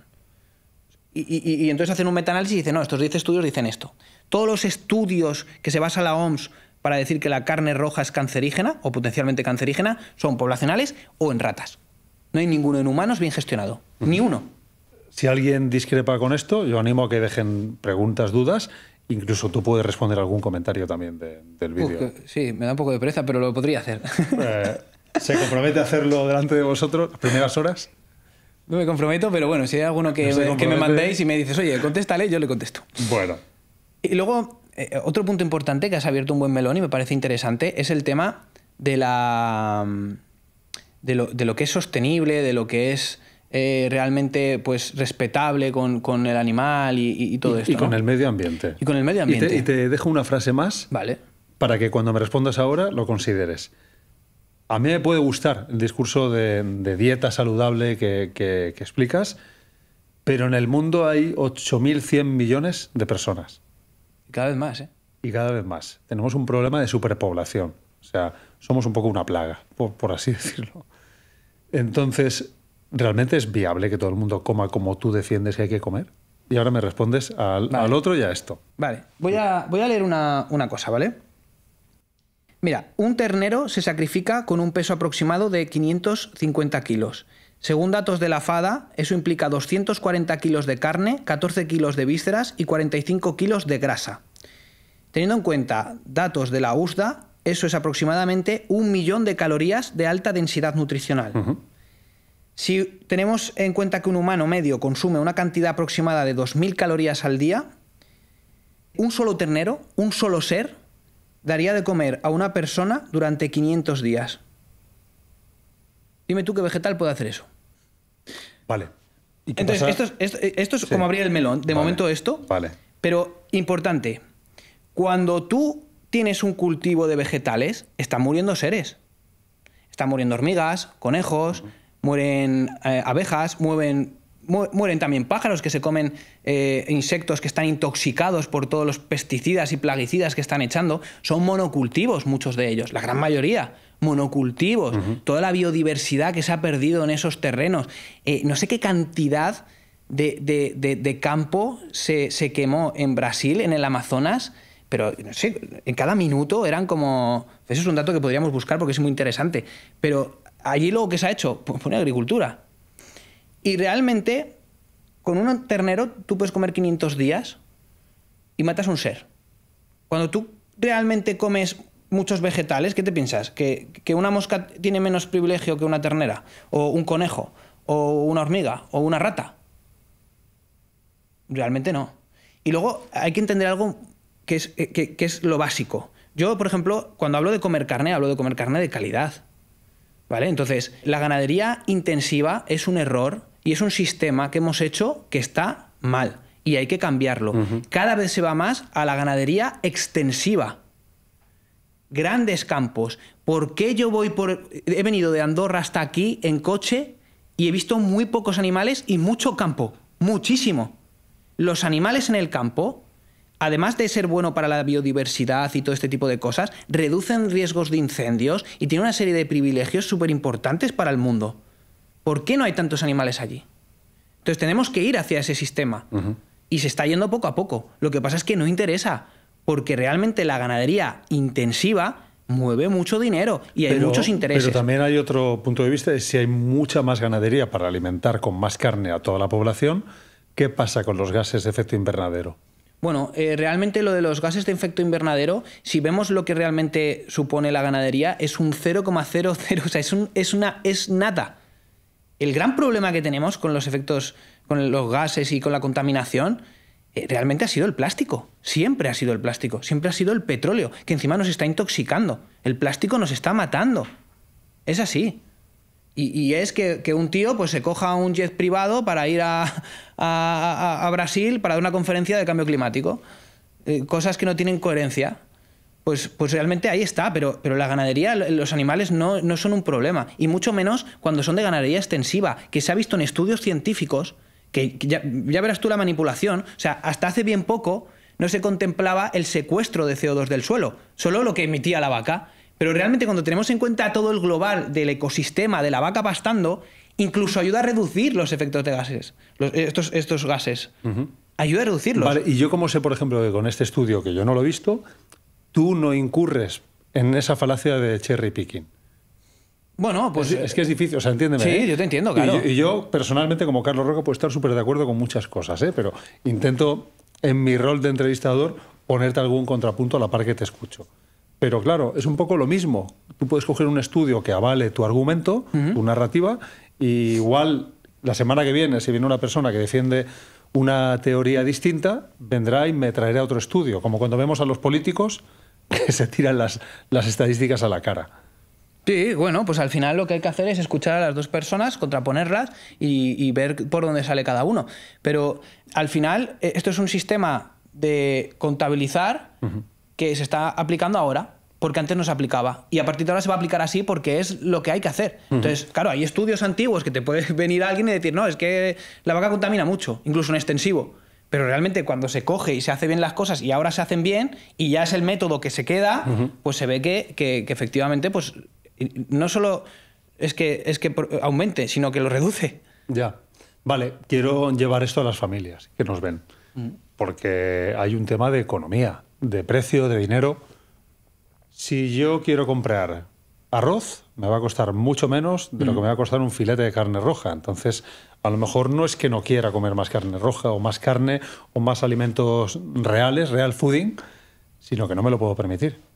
Bueno, allí yo ya entro en consejos que suelo dar en mis redes sociales y entramos también en tóxicos modernos, que es otra de las patas de las enfermedades que tenemos hoy en día, que son los disruptores endocrinos. Son ciertas sustancias plásticos, tóxicos que ha creado el humano, plásticos, pesticidas, plaguicidas, pues muchas sustancias que realmente pues, nos generan daño, ¿no? Entonces, por ejemplo, pues es mucho más inteligente y se ha visto en estudios que tomar vegetales ecológicos pues reduce muchísimo la exposición. Seguro. Pues hay gente que todavía dice que no. Pero bueno, eso es otro tema. Entonces, en el tema de la carne, lo que tenemos que tener en cuenta es que estas sustancias son lipófilas, se llevan muy bien con la grasa. Donde se acumulan es en la parte grasa del animal, ¿vale? Entonces, un ternero que vive un año, realmente, hay algunos que no. Yo, por ejemplo, hablo mucho de la vaca vieja, que son mínimo 4 años, ¿vale? Pues es interesante, por su valor nutricional, tal. Bueno, el caso es que un ternero que vive un año no va a acumular los tóxicos a los que está expuesto en el corazón o en el hígado. Eso es una falacia. El hígado lo que hace es descomponer, por ejemplo, medicamentos. Pero donde se van a acumular es en el tejido adiposo, en zonas donde realmente no hay importancia, que se almacena allí y ya está. De hecho, la gente que pierde mucho peso de golpe suele tener intoxicaciones. ¿Por qué? Porque, ¿Ah, sí? porque movilizan todos esos tóxicos que estaban en su grasa y entonces están en la sangre. Y es muy bueno cuando tú empiezas a perder mucho peso ir a sauna o tomar ciertos quelantes de metales pesados como el selenio, como el NaC, como... Es inteligente, ¿no? Entonces, claro, si tú no tienes mucho dinero, es mucho mejor comprar carnes muy magras, por ejemplo, del cerdo, el solomillo, barato, es muy proteico, el lomo, muy proteico, el bistec, muy proteico, y que tú añadas una grasa tuya que puedas consumir de calidad. Un aceite de oliva ecológico, ¿vale? Una mantequilla ecológica. ¿Para carnes blancas? Magras. Magras. Blanca o roja, sí, puede ser cerdo, puede ser pollo, ¿vale? Pero sí que es verdad que, por ejemplo, yo de un cerdo que ha sido mal alimentado y que no ha visto el sol y que no se ha movido y que no ha tenido procesos detox, Ya. yo no me comería la panceta. Bueno, claro. Un día. Sí. ¿Y qué de antibióticos han metido al cerdo que vive con otros miles de cerdos hacinados? Bueno, aquí hay que entender varias cosas. Por ejemplo, las hormonas están prohibidas desde los años 80, que mucha gente dice, no, carne hormonada. Bueno, perdona, están prohibidas desde los años 80. En Estados Unidos no. Y por eso ahí ponen el sello de no lleva hormonas. ¿Vale? Algunos que sí. ¿Vale? Pero aquí están prohibidas. Y luego hay una serie de leyes, sobre todo en ecológicos, son más estrictos, que no permiten medicar a un animal antes de que sea sacrificado durante un tiempo. No recuerdo cuánto. Creo que es un mes. Pero bueno, eso que si hay alguien que sepa un poquito de ecológico y que defienda eso, que nos lo ponga, porque son cosas que la gente tiene que leer para quedarse tranquila. Entonces, un animal que se cría en libertad tiene unos procesos detox de todas esas sustancias a las que está expuesta, que estamos expuestos todos, en el aire, en el agua, en la comida, aunque sea lo más ecológico, también va a haber sustancias que no nos interesan porque el ser humano ha sido un guarro y ha hecho cosas que no debería hacer, ¿vale? Entonces, si se ha creado en libertad y se ha movido con el sol, con el pasto, se ha ejercitado, los procesos de detox son muy buenos, igual que los nuestros. Pero si se cría aquí y ahora y le tienen que pegar con un palo para estresarle, para que coma más y no se ha movido y tal, yo allí no tengo dinero, pues tengo que comprar esa carne, porque tal, no es lo lógico, ni lo que yo haría, también a nivel espiritual, pero bueno, si no te queda otra, y sabiendo que necesitamos esos alimentos, pues coge carne muy proteica, que no tenga casi grasa, y añade tú grasas de calidad ecológicas. Vale. ¿Te atreverías a hacer aquí conmigo una hoja de ruta? O sea, personas que nos van a ver. Yo sé que tú atiendes en consulta a, me has dicho, unas 300 personas. Ya no, pero... El año pasado más de 300. Más de 300, una burrada. Vale, quiero que me hables esto también, pero hacemos una hoja de ruta para que la gente sepa dónde ir y qué comprar, porque me parece muy difícil. Si voy a Mercadona, ¿qué voy a encontrar? En Mercadona... Que no sea ultraprocesado, sí, que no me venga además en un plástico, o sea, sí. Y así otros tantos, ¿vale? Entonces, yo quiero comer bien, ¿vale? Me tengo que ir a la frutería del pueblo. Por ejemplo. Pero cuidado, a lo mejor la fruta que le llega, no sé que sea ecológica, también tiene unas fresas ahí llenas de pesticidas. Sí, de hecho la fresa es de los vegetales que más tienen. Tienen hasta 31 pesticidas diferentes. Sí, porque absorbe mucha más agua, ¿verdad? Sí. Podría ser, no sé cuál creo es el que sí, motivo. creo que la fresa absorbe más pesticidas que otras frutas por... No sé muy bien por qué, no soy experto en fresas. Yo tampoco.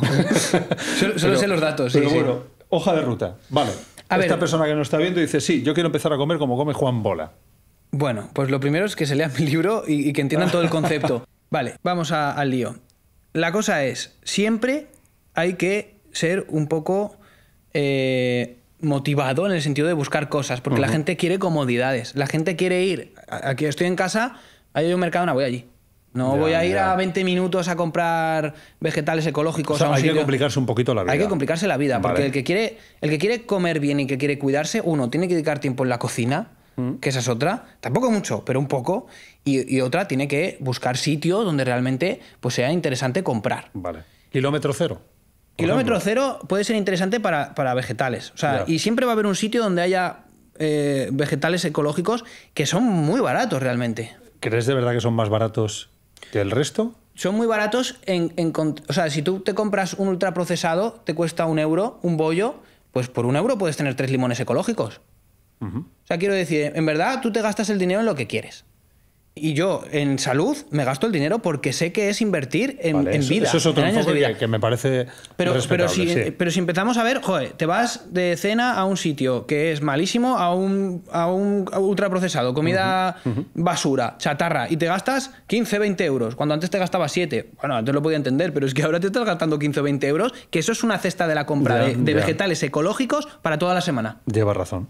Eso es así. Entonces, Bueno, para toda la semana, ¿sí? Para toda la semana. En el plato de Juan Bola. Un cuarto de... Sí. Yo siempre pongo un cuarto de vegetales. En la comida y en la cena. Vale, perfecto. Porque vamos llegando a ese plato en contraste con el plato de Harvard. Ahora sí, que te lo pedí hace 40 minutos. Sí, es que nos liamos. Es que tenemos muchas cosas que hablar. El plato de Juan Bola. Vale, sigue montándome el plato. En esa compra, en esa hoja de ruta. Pues los vegetales ya lo tendríamos y digo, no hace falta gastarse tanto, ¿vale? Y cada vez hay cosas muy interesantes y más baratas. Luego, otro cuarto del plato yo metería dividido entre dos. Uno es grasa extra, pues un poquito de aceite de oliva, un poquito de mantequilla, ghee, aceite de coco, ¿vale? Alguna yema de huevo también puede ser interesante. Luego hablamos del huevo, que está siendo muy satanizado y realmente es un superalimento. Y el último, y ese cuartito, ¿vale? Esa mitad del cuarto sería un poco el carbohidrato. Pues patata, boniato... no arroz. Yo no pondría arroz. ¿Ni integral? El arroz integral al final tiene los mismos carbohidratos, ¿eh? Vale, y si en lugar de poner en ese cuarto de plato una patata, me acompaño el plato con un trozo de pan 100% integral, hecho con masa madre... Yo gluten no metería. El gluten ¿No meterías gluten? El gluten se sabe en estudios científicos que aumenta la permeabilidad intestinal y genera inflamación. 100%, a todo el mundo. Seas celíaco, pero Juan, no celíaco... ¿Rechazar el pan, renunciar al pan? No, las opciones que hay son... el gluten es una prolamina, es una proteína que nuestro cuerpo no puede digerir y que es chiclosa, o sea, realmente es una proteína chiclosa, ¿vale? Y puede generar pues, problemas a nivel digestivo. Pero luego hay otros cereales que tienen una cantidad de prolaminas mínima. El trigo tiene un 60% de esas prolaminas. Pero, por ejemplo, el trigo sarraceno tiene un 0,03. Ya. Es muy poco. Y todo el resto de proteínas son séricas, las que sí que puedes absorber y utilizar. Entonces, yo cuando tengo a alguien en consulta que, oye, necesitamos pan, o una época de volumen, o deportistas que necesitan un poquito más de carbohidrato, o una persona que se mueve mucho, oye, pon este pan de trigo sarraceno y te mando una receta que es súper fácil. O sea, hay 1000 recetas en internet. Un pan de trigo sarraceno, sin aditivos, con masa madre, incluso ya si es germinado la hostia, muy bueno, pues es interesante en ese cuarto, sí, sin duda alguna. Y luego pues fruta también podrías meter, o sea, tubérculo, fruta o alguna opción de pan que sea con un cereal más Pero bueno. yo te lo digo porque, por ejemplo, el pan integral de masa madre, con sus tiempos de fermentación largos y todo, aporta fibra y nutrientes también. La fibra no es un nutriente esencial, o sea, tú puedes vivir sin fibra, 100%. ¿La leche materna tiene fibra? La leche materna no tiene fibra. Claro, pero si nos comparamos con carnívoros, intestinalmente no somos tan parecidos a los carnívoros. Bueno, realmente al final vamos a ir dejando como lo del plato. Es imposible, el plato. Mira, te voy a dar un dato. Nos queda el plato abierto, pero bueno, más interesante así. Sí, un dato, así se van quedando para saber. Hay un dato muy interesante. Nosotros tenemos un intestino delgado que es mucho más grande al intestino grueso en comparación con otros primates. Sí. ¿Vale? Otros primates tienen intestino grueso muy grande comparado al intestino Un gorila, delgado. por ejemplo. Un gorila, por ejemplo. ¿Qué sucede? Ellos consiguen el 60% de su energía de la fermentación de la fibra. Y eso sucede en el intestino grueso. Nosotros solo podemos alcanzar un 7, un 10, como mucho. Eso es muy poco. ¿Y por qué tenemos tanto intestino delgado? Porque ahí es donde se da la absorción de grasa y proteína animal. Vale. Básicamente. ¿Tú defiendes que es por eso, no porque necesitemos fibra para...? No, claro, entonces la fibra es algo necesario, ya te digo, pero sobre todo fibra de la que tú chupas. Y si comes ese plato con tan poca fibra, ¿cómo acabas yendo al baño al final? ¿No vas estreñido? A ver, hay que entender varias cosas. Al final las heces es un residuo Ahora que nos tú hemos metido en generas. las heces. Es que esto es... En mi familia somos mucho de hablar de heces. Siempre nos juntamos después de comer, nos juntamos en Navidades y estamos 10, 15 personas y nos da por hablar de cacas. Pues yo voy bien, yo voy mal, tal. Sí. ¿Sabes? Entonces es algo normal para mí. Pero Hablemos de cacas. Hablemos de caca. Es un residuo al final, ¿vale? Si tú tienes un atasco de coches, ¿es bueno meter muchos más coches? Realmente no, pues eso es lo que pasa a mucha gente, que tiene estreñimiento y fibra, y no, realmente lo que tienes que hacer es que eso fluya, ¿no? Entonces, si tú comes y eres eficiente con tu alimento, que eso es algo que hay una teoría, que es la teoría del tejido caro, ¿vale? Que dice que nosotros fuimos muy eficaces de repente con los alimentos que comíamos, o sea, éramos muy vegetarianos. Hace 4 millones de años vivíamos en los árboles, comíamos mucho fruto, sí, hace 4 millones de años, correcto. Australopithecus. Exactamente. ¿Sí? Lo que sucedió es que empezamos a bajar de los árboles, fuimos carroñeros y empezamos a comer más carne. Entonces, la densidad nutricional está en los alimentos de origen animal. Tienen una cantidad de nutrientes por caloría muchísimo más alta que los vegetales, pero o sea, muchísimo que es un más. alimento más aprovechable para el organismo. Exactamente. Muy bien visto. Ya, o sea, comparativamente con eso que llaman las calorías vacías. Sería. Exactamente. Ya. Un arroz blanco te aporta mucha energía, pero no tiene casi nutrientes. Y tú necesitas nutrientes, necesitas estar bien nutrido, ¿no? Y además están en alta biodisponibilidad y en su forma activa. O sea, nosotros absorbemos mucho mejor la vitamina K del hígado que la vitamina K del brócoli. Pero muchísimo mejor porque está en su forma activa, que es importante. Y no tiene antinutrientes que roben. Vale. Entonces, lo que sucedió es que empezamos a quitar vegetales y empezamos a comer alimentos de alta densidad nutricional, sobre todo también el tuétano, que es uno de esos nutrientes que se está perdiendo, un alimento, que es la médula ósea dentro del hueso. Todo ese tipo de cosas nos dio tanta energía y tantos nutrientes comiendo esto, porque un gorila está todo el día comiendo fibra. Sí. Todo el día comiendo, energía. Y todo ahí en el sistema digestivo se centra ahí. Nosotros de repente, comiendo una vez al día, lo teníamos todo. Y empezamos a desarrollar nuestro cerebro. Se sabe que el género Homo, y hay una gráfica brutal, que si podemos la pondremos, que se ve como cuanto más carnívoros hemos sido, más hemos desarrollado nuestro cerebro.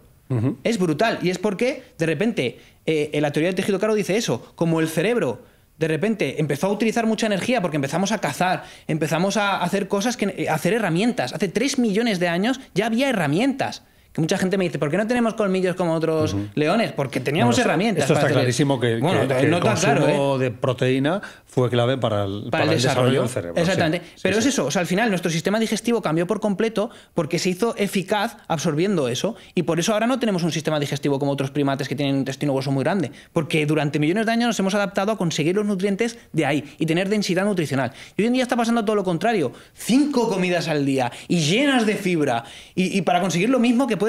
Yo he estado épocas comiendo una vez al día. Muchísimas épocas. Y súper bien. Seguramente eso se asemeja más con esa nutrición evolutiva, bueno, ancestral, diría más que evolutiva, de hoy puedo comer, me pego un atracón, como a tope, porque mañana no sé si comeré. Es que esto es otro tema tabú que todo el mundo tiene atracones. Y parece que no puedes hablar de atracones porque ya trastorno de la conducta alimentaria. Tu alimentación produce trastorno de la conducta alimentaria. A ver, eso es un problema psicológico de gente que no tiene o sea, tiene un problema de que no está tratando bien los alimentos, de que vive para comer y genera un conflicto aquí. Pero no es porque hay gente vegana que tiene trastornos de la conducta alimentaria, hay gente carnívora que tiene trastornos de la conducta alimentaria. No es un problema de los alimentos en sí. Sí que es verdad que alimentos como ultraprocesados y todo eso te puede llevar a tener más conductas de este tipo. Pero por comer comida real, por comer vegetales y carne, realmente no. Pero bueno, la cosa es esa, ¿no? No sé por dónde estábamos. Volvemos al plato, si quieres. Tenemos un plato. La hoja de ruta del plato nos falta dónde compramos la carne. Pero ese dato a nivel digestivo también son como que cada vez hay más pruebas y más pruebas de que realmente nosotros venimos de comer muchos alimentos de origen animal. Luego muchos vegetales también, pero la base es la base. Bueno, pues recuperando esa parte, haciendo un poco un flashback al momento plato de Juan Bola, me falta saber dónde conseguimos las carnes que queremos comer a un buen precio. Bueno, ya hemos hablado de esa alternativa. Sí, me has hablado del lomo de cerdo, ¿no? El magro. Sí, el solomillo, por ejemplo, de cerdo, o bistec, pero ¿dónde o comprarlo? pechuga. Porque en el supermercado no. Bueno, de todo depende de la persona, pero vamos, yo, sinceramente, o sea, tú vas a ciertos supermercados y lees la procedencia de la carne y casi toda viene de Polonia, de Inglaterra. Ya. Tú vete a una carnicería de tu pueblo, que sí, que vas a tener que ir a la carnicería y luego a la frutería y luego hay que dedicarle tiempo. Porque realmente en un supermercado no vas a encontrar cosas de muy buena calidad. Incluso los productos ecológicos son de baja gama. Cuando tú vas a un sitio donde tienen productos ecológicos de cercanía, flipas en colores. O sea, los colores de los vegetales... Estoy de acuerdo. Es una locura. El sabor. Tomates que huelen y saben a tomate. La fresa sabe a fresa. Es una locura, ¿no? Entonces hay que gastar tiempo y yo iría a una carnicería de donde esté tu barrio, preguntas, oye, estos animales de dónde vienen, tal, no sé qué, con toda la transparencia al final. Y ese sería como un paso. Si te quieres gastar un poquito más de dinero, pues yo iría más a carne ecológicas, pero también pues intentando buscar sitios así de calidad. Hay en internet ahora mismo se puede encontrar de todo. Carne de pasto también es muy interesante, aunque no sea certificada ecológica, porque al final son animales que solo comen pasto. ¿Vale? Entonces es interesante dar esos pasos. Una de las mejores proteínas del mundo y que hoy los veganos satanizan un mogollón es el huevo. Y el huevo es barato, ¿eh? El huevo de calidad no es caro. No es caro. Entonces, bueno, pues también, ¿por qué no comer huevo? Hay distintas etiquetas en los huevos. Sí. ¿Cuáles son los huevos que tú consumes? A ver, yo, mínimo, hay que consumir huevos del 1 o del 0, que son criadas en libertad, ¿vale? El 1 no es alimento ecológico, pero el 0 sí. El 0 es que le dan alimento ecológico, ¿vale? Luego hay que entrar un poco en puntillas en estos dos números, porque los que son industriales, por ley, con que tengan una ventanita ahí al fondo de la nave llena, que habrá algunas que no habrán salido nunca, ¿no? Ya es, bueno, pues quedas en libertad. Por lo menos están en suelo, ¿vale? Eso es algo bueno, ¿no? Porque el 2 y el 3 creo que no son ni criadas en suelo, son ya en jaulas. Ya. ¿Vale? Eso es un pecado, realmente. Yo no lo comería. Sí. Porque por 10 céntimos más te coges el 1. ¿Vale? Y quizás son 30 y al 0. Claro, pero nos vamos a una docena de huevos de 3 euros, que tú dices es muy caro para ser una docena de huevos, pero es verdad que luego te gastas eso o más en un gofre. 3 euros, 12 huevos, uno de los mejores alimentos del mundo. Ya. Tiene todos los nutrientes esenciales a excepción de la vitamina C. Tiene la mejor proteína de origen natural. Tiene un perfil de ácidos grasos muy parecido a la leche materna. Mira, voy a enseñarte algo, hablando del huevo, Juan, es lo que yo he comido ayer y hoy, ¿vale? Vale. Mira, bueno, hoy no te lo puedo enseñar porque me lo he comido, no he hecho foto, ¿vale? Me he comido para desayunar. un huevo para desayunar, un huevo revuelto con un tercio de mozzarella de búfala a trozos, así mezclado con el huevo, con 3 o 4 tomates cherries y eso sí, he cogido 3 picos 100% integrales. Es que me faltaba ahí el pan, pequeñitos, ¿eh? Me he comido eso, como un rey, ¿vale? Eso que dicen de desayuno de rey, sí. Comida de príncipe y cena de mendigo. Pues eso es como debe ser. Intento aplicarlo. Muy y luego bien. cené, que eso sí te lo voy a enseñar. Perdón, comí. Luego pondremos la foto. No es foto de... ¿Eso es tu comida de ayer? Mi comida de ayer. Eso viene en bolsita, ¿eh? Es una menestra, iba a decir una ministra de verduras, sí viene en bolsitas, ¿verdad? Sí. Una menestra, ¿vale? Con 2 hamburguesas de pollo de corral, que no era 100% pollo, igual un 95% por ahí, con queso Gouda por encima y luego hice bastante deporte. Y para cenar... Eso es bastante paleo. El guisante Sí, tiene... ahora tú me dices, ¿eh? Sí, y para cenar comí, mira, unas gambitas. Con huevo otra vez, ¿eh? Es que el huevo me encanta también. Y con espárragos verdes, que me flipan. También de bolsita. Cené esto, ¿eh? Bueno. Bien. ¿Lo he hecho bien o lo he hecho mal? Lo has hecho bien. O sea, realmente has hecho una buena alimentación. Wow. Sí, sí, no, lo has hecho bien. Y es verdad que quizá por los vegetales pues no sean los mejores porque, pues bueno, todo lo que tú comes ahora mismo que me has enseñado es de bolsita. Ya. Es de bolsita congelada. Sí.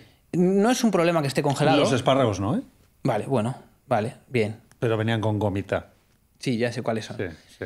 No está nada mal y ya te digo, pues quizá pues esos pequeños panes de por la mañana, ¿cómo los has llamado?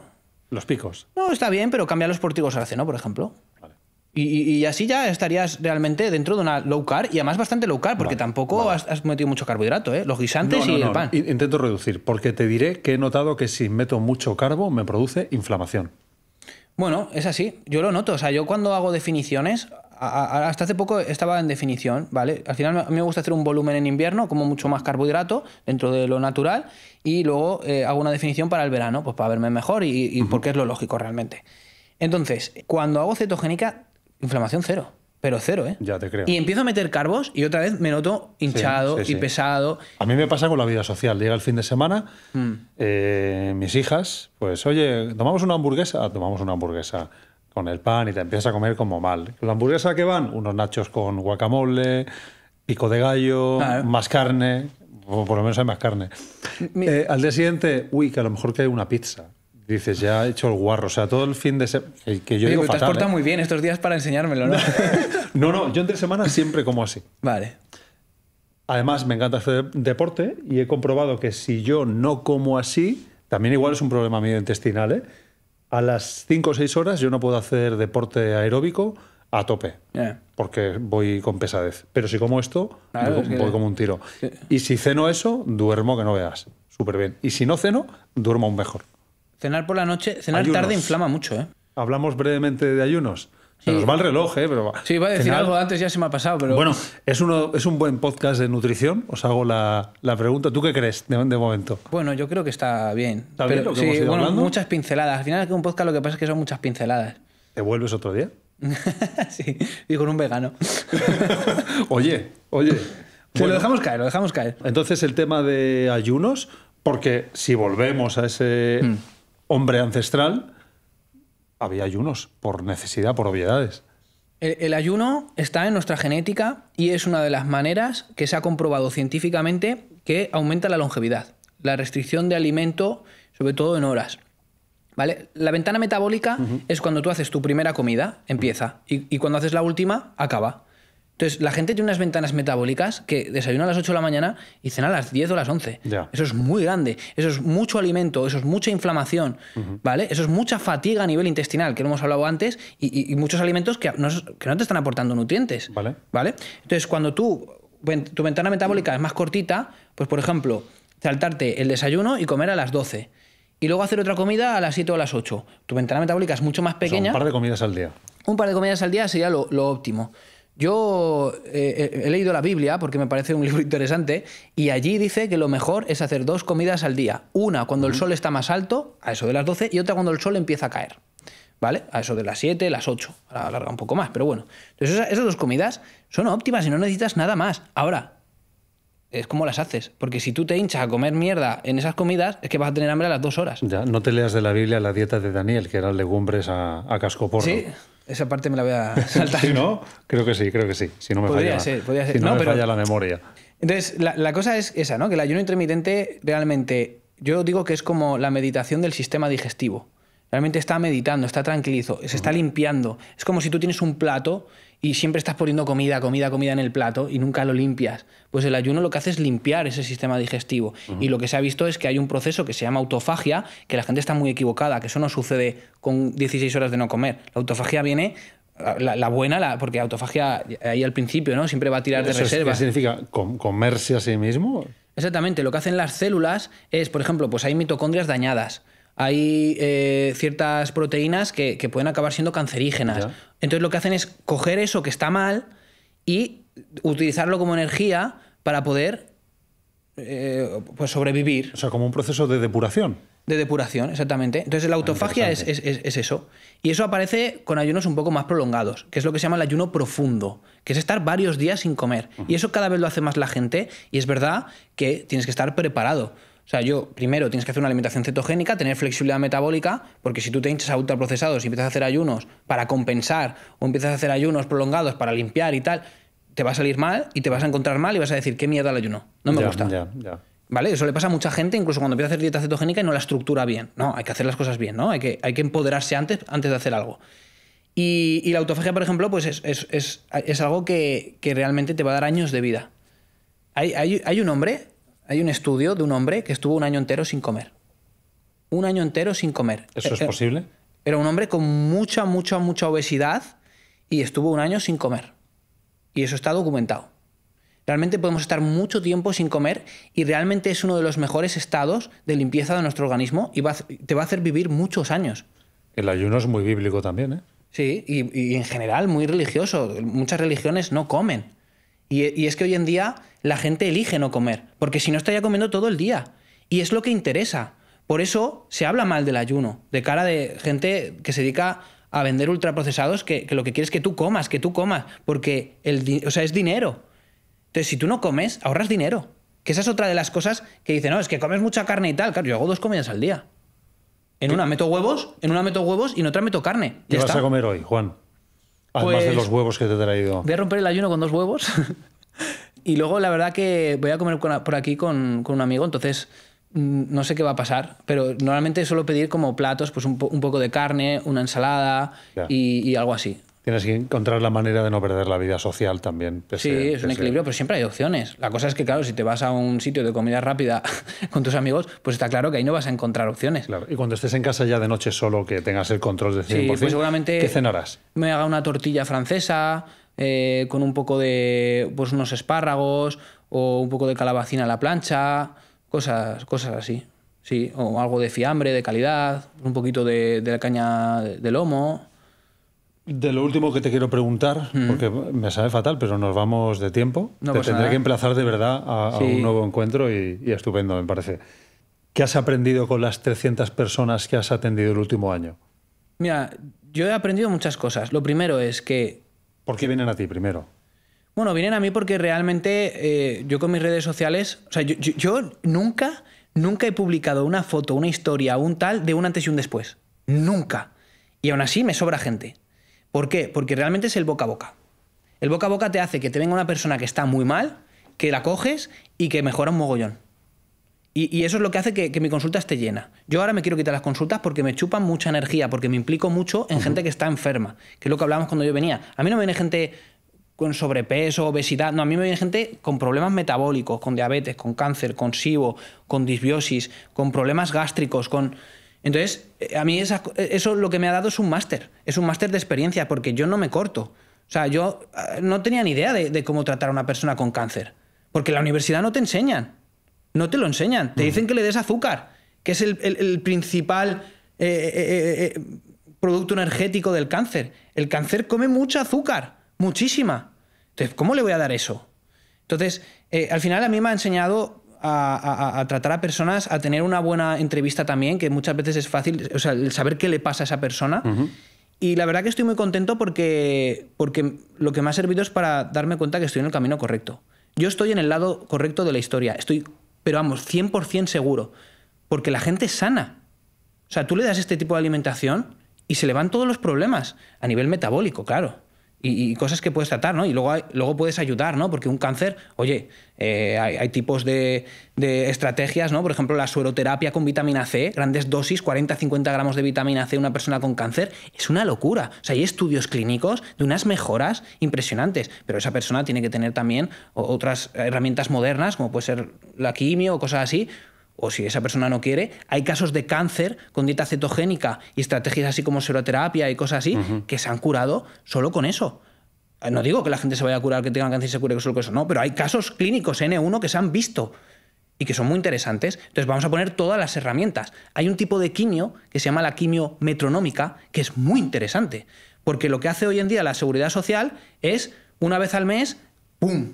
Te meten una megadosis increíble que te da una serie de efectos secundarios, se te cae el pelo, tienes problemas estás irritable, vomitas. Es una megadosis, normal. Tienes una intoxicación. Si tú todos los días le das una pequeña dosis, eso es la química metronómica, va a ser mucho más efectivo y vas a tener mucho menos efectos secundarios. Eso no se hace hoy en día. No se hace porque no puedes, porque estarían los hospitales repletos de gente y tampoco te puedes asegurar que la gente vaya.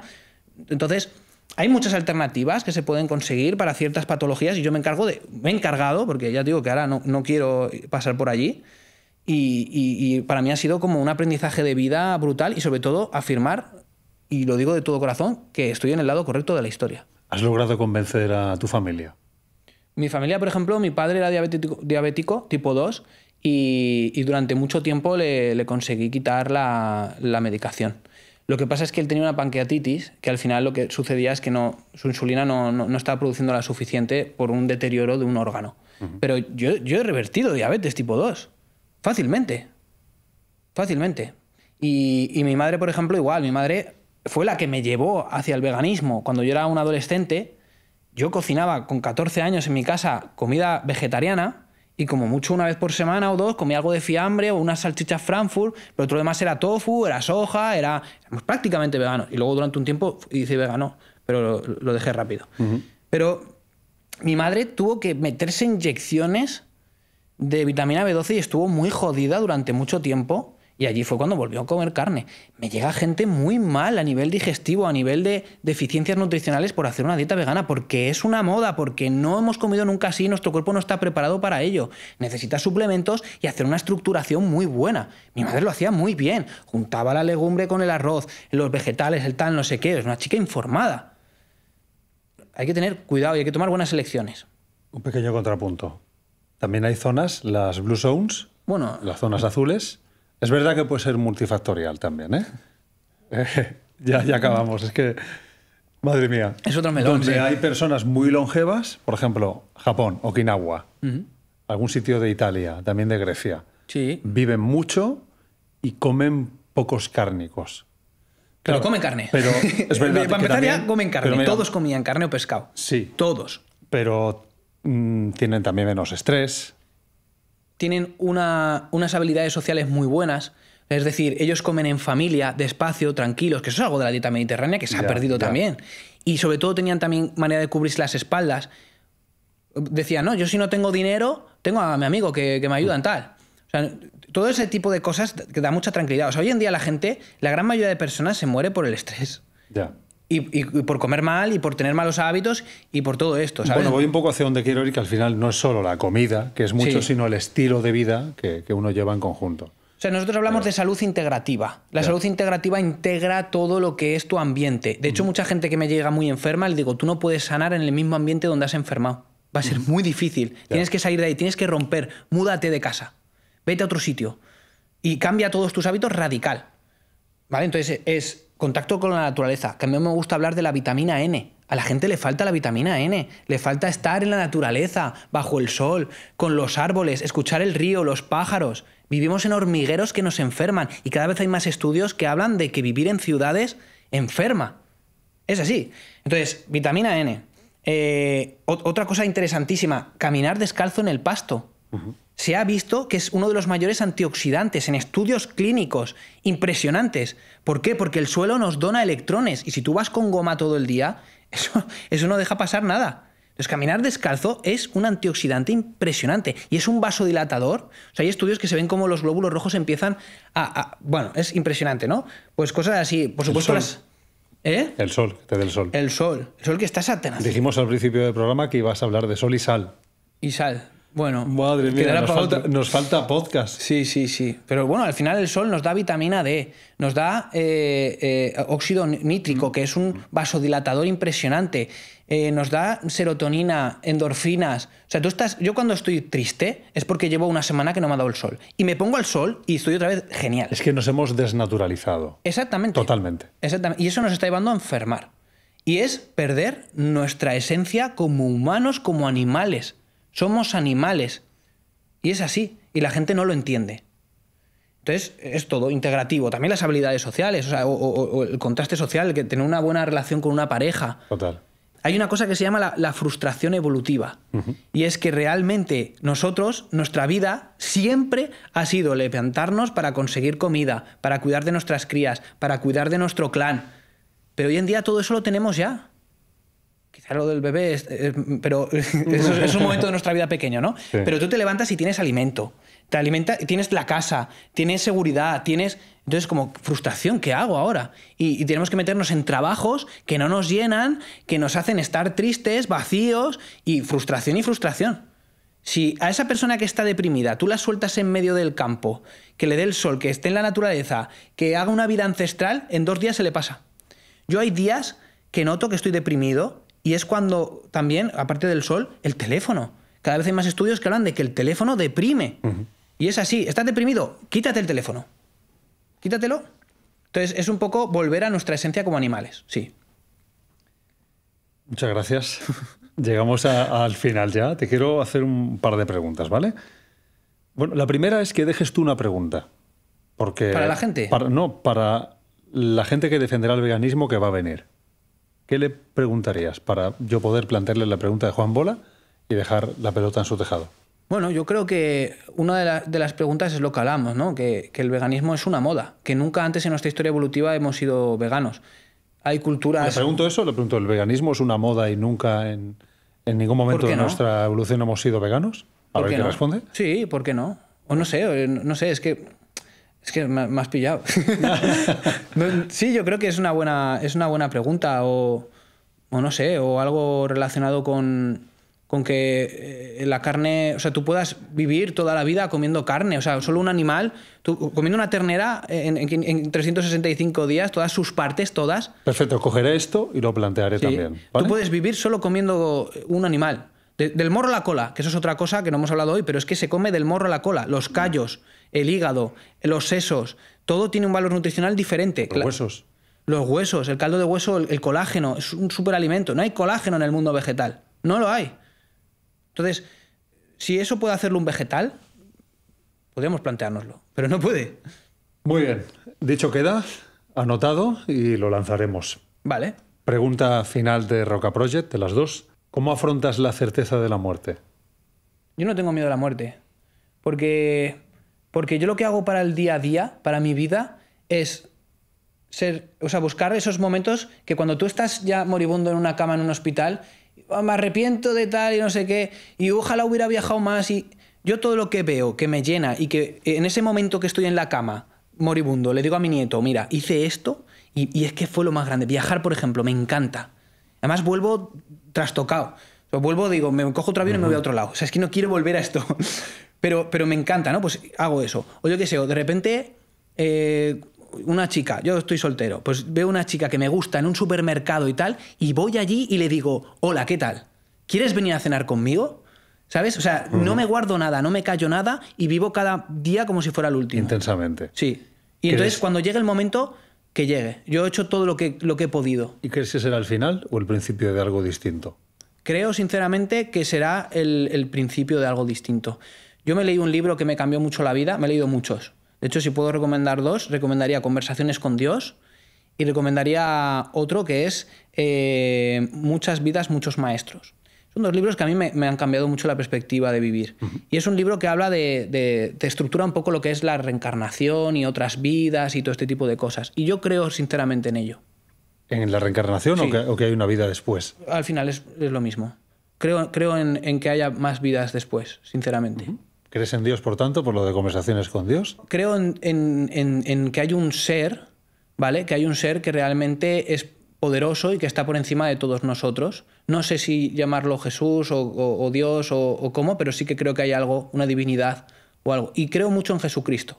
Realmente creo que existió, que fue un hombre muy inteligente y que hizo cosas muy buenas.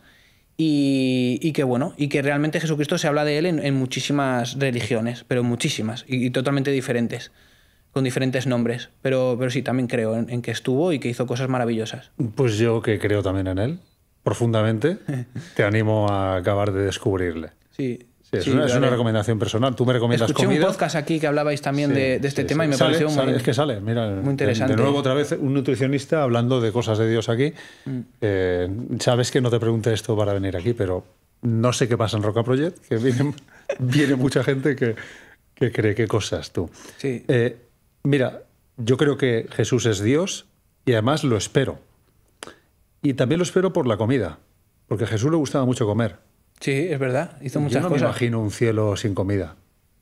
Comer es un regalo del Señor, sí. Me imagino el cielo diciendo, mira, quiero un croissant y el croissant aquí tiene una alta densidad nutricional. ¿Sabes? Y ahora quiero una Podría pizza. ser. Y la pizza me sacia la justa medida. Luego puedo irme a hacer deporte celestial por las praderas más verdes del mundo. Porque creo que tiene que haber placeres sin sufrimientos. Pero bueno, esto es mi cielo personalizado, ¿eh? Sí. Claro, yo no creo en un O cielo. sea, no, fíjate, no creo en comer como necesidad biológica, no tendría ningún sentido, porque sería algo espiritual, pero pues no lo sé, oye, no hay nada imposible para Dios, ¿no? Pues yo quiero pensar que podré comer lo que quieras, cuando quiera, me encantaría. Yo creo que al final lo que tú creas es lo que hay que creer. O sea, en el sentido... Sí, ¿sabes? O sea, que pues ya está. Si es lo que a mí me hace feliz y lo que me hace seguir y estar contento y seguir, pues, Qué bueno. pues para adelante. Juan, la última pregunta es ¿cómo te gustaría que te recuerden cuando ya no estés? Bueno, yo sinceramente me da igual que me recuerden o no me recuerden. O sea, yo entiendo que cada persona tiene su vida, su momento y yo no sé quién era mi bisabuelo. O sea, no lo conozco y seguramente sea una persona muy importante, ¿no? Y habrá hecho cosas muy importantes. Entonces yo, en el momento que todavía me recuerden, en los primeros años, espero que me recuerden como una persona inteligente, amable, cariñosa y bueno, pues una buena persona, lo que engloba ser una buena persona. Y realmente creo que lo soy. Aunque soy una persona bastante antisocial, porque me alejo bastante de mi familia, mis amigos y me centro mucho en mis proyectos y en mí, puedo ser algo egoísta, pero es que al final en esta vida venimos solos y nos vamos solos. Y entonces, pues intento aprovechar todo lo que me da porque somos seres sociales y es una parte importante de la nutrición también, pero a mí me da igual que no me recuerden. Yo quiero vivir esta vida como si fuera la última. Si hay más, pues habrá más, pero esta la voy a disfrutar al máximo. Pues muchas gracias. Tienes un regalo ahí para dar, no sé qué es, no me lo has contado. Deseo, espero que sea un filete de Kobe. Ostras, ¿cómo lo sabes? ¿Te imaginas? O de ñu. No, te he traído madurado. Te he traído algo que para mí es importante a nivel sentimental porque ha sido parte de mi infancia, Sí. ¿vale? Y es una pena que se esté perdiendo esta parte de la infancia. Es mi cordón umbilical, no. Wow. No. Me muero, vamos. Y luego te he traído algo que engloba también toda esa parte de lo que es la vitamina N, que para mí es básico y la gente lo está dejando de La lado. vitamina N. La naturaleza, vitamina naturaleza. Amigo. La vitamina N es esa, ¿vale? Amigo. Que hemos hablado antes. Entonces te he traído a unos Playmobiles ancestrales. Qué bueno, tú, qué chulo. Qué bonito. Sí, para la estantería. Qué y guay. Bueno, espero que se vea. sí, Eres la primera persona que nos trae un Playmobil. bueno, algo original, ¿no? Muy original, muy chulo. Y sobre todo eso, ahí en el campo, con el fuego, con... Pues, Te tengo que poner un volver al pero, origen. te tengo que poner un pero al me Playmobil. digas. Que aquí no hay un filete de brontosaurio, sino hay es que- malvaviscos, tío. Es que está tan mal la sociedad que no la había. No había carne, digo, joder. No había carne, Claro, y malvaviscos. falta que ponga ahí vegano también, ¿sabes? Que el malvavisco está procesado, pero tela, imagino que de un árbol no sale, ¿no? No, pero eso lo puedes dibujar un poco rojo. Vale. Mira, me voy a imaginar que son huesos con el tuétano Ah, exactamente. a tostar al fuego. No, es que de hecho creo que son huesos. Qué bueno, pues muchas gracias, Juan. Nada, a Ha sido un vosotros. placer tenerte aquí y si Dios quiere, pues nos veremos en otra ocasión. Seguro Gracias. que sí. Gracias.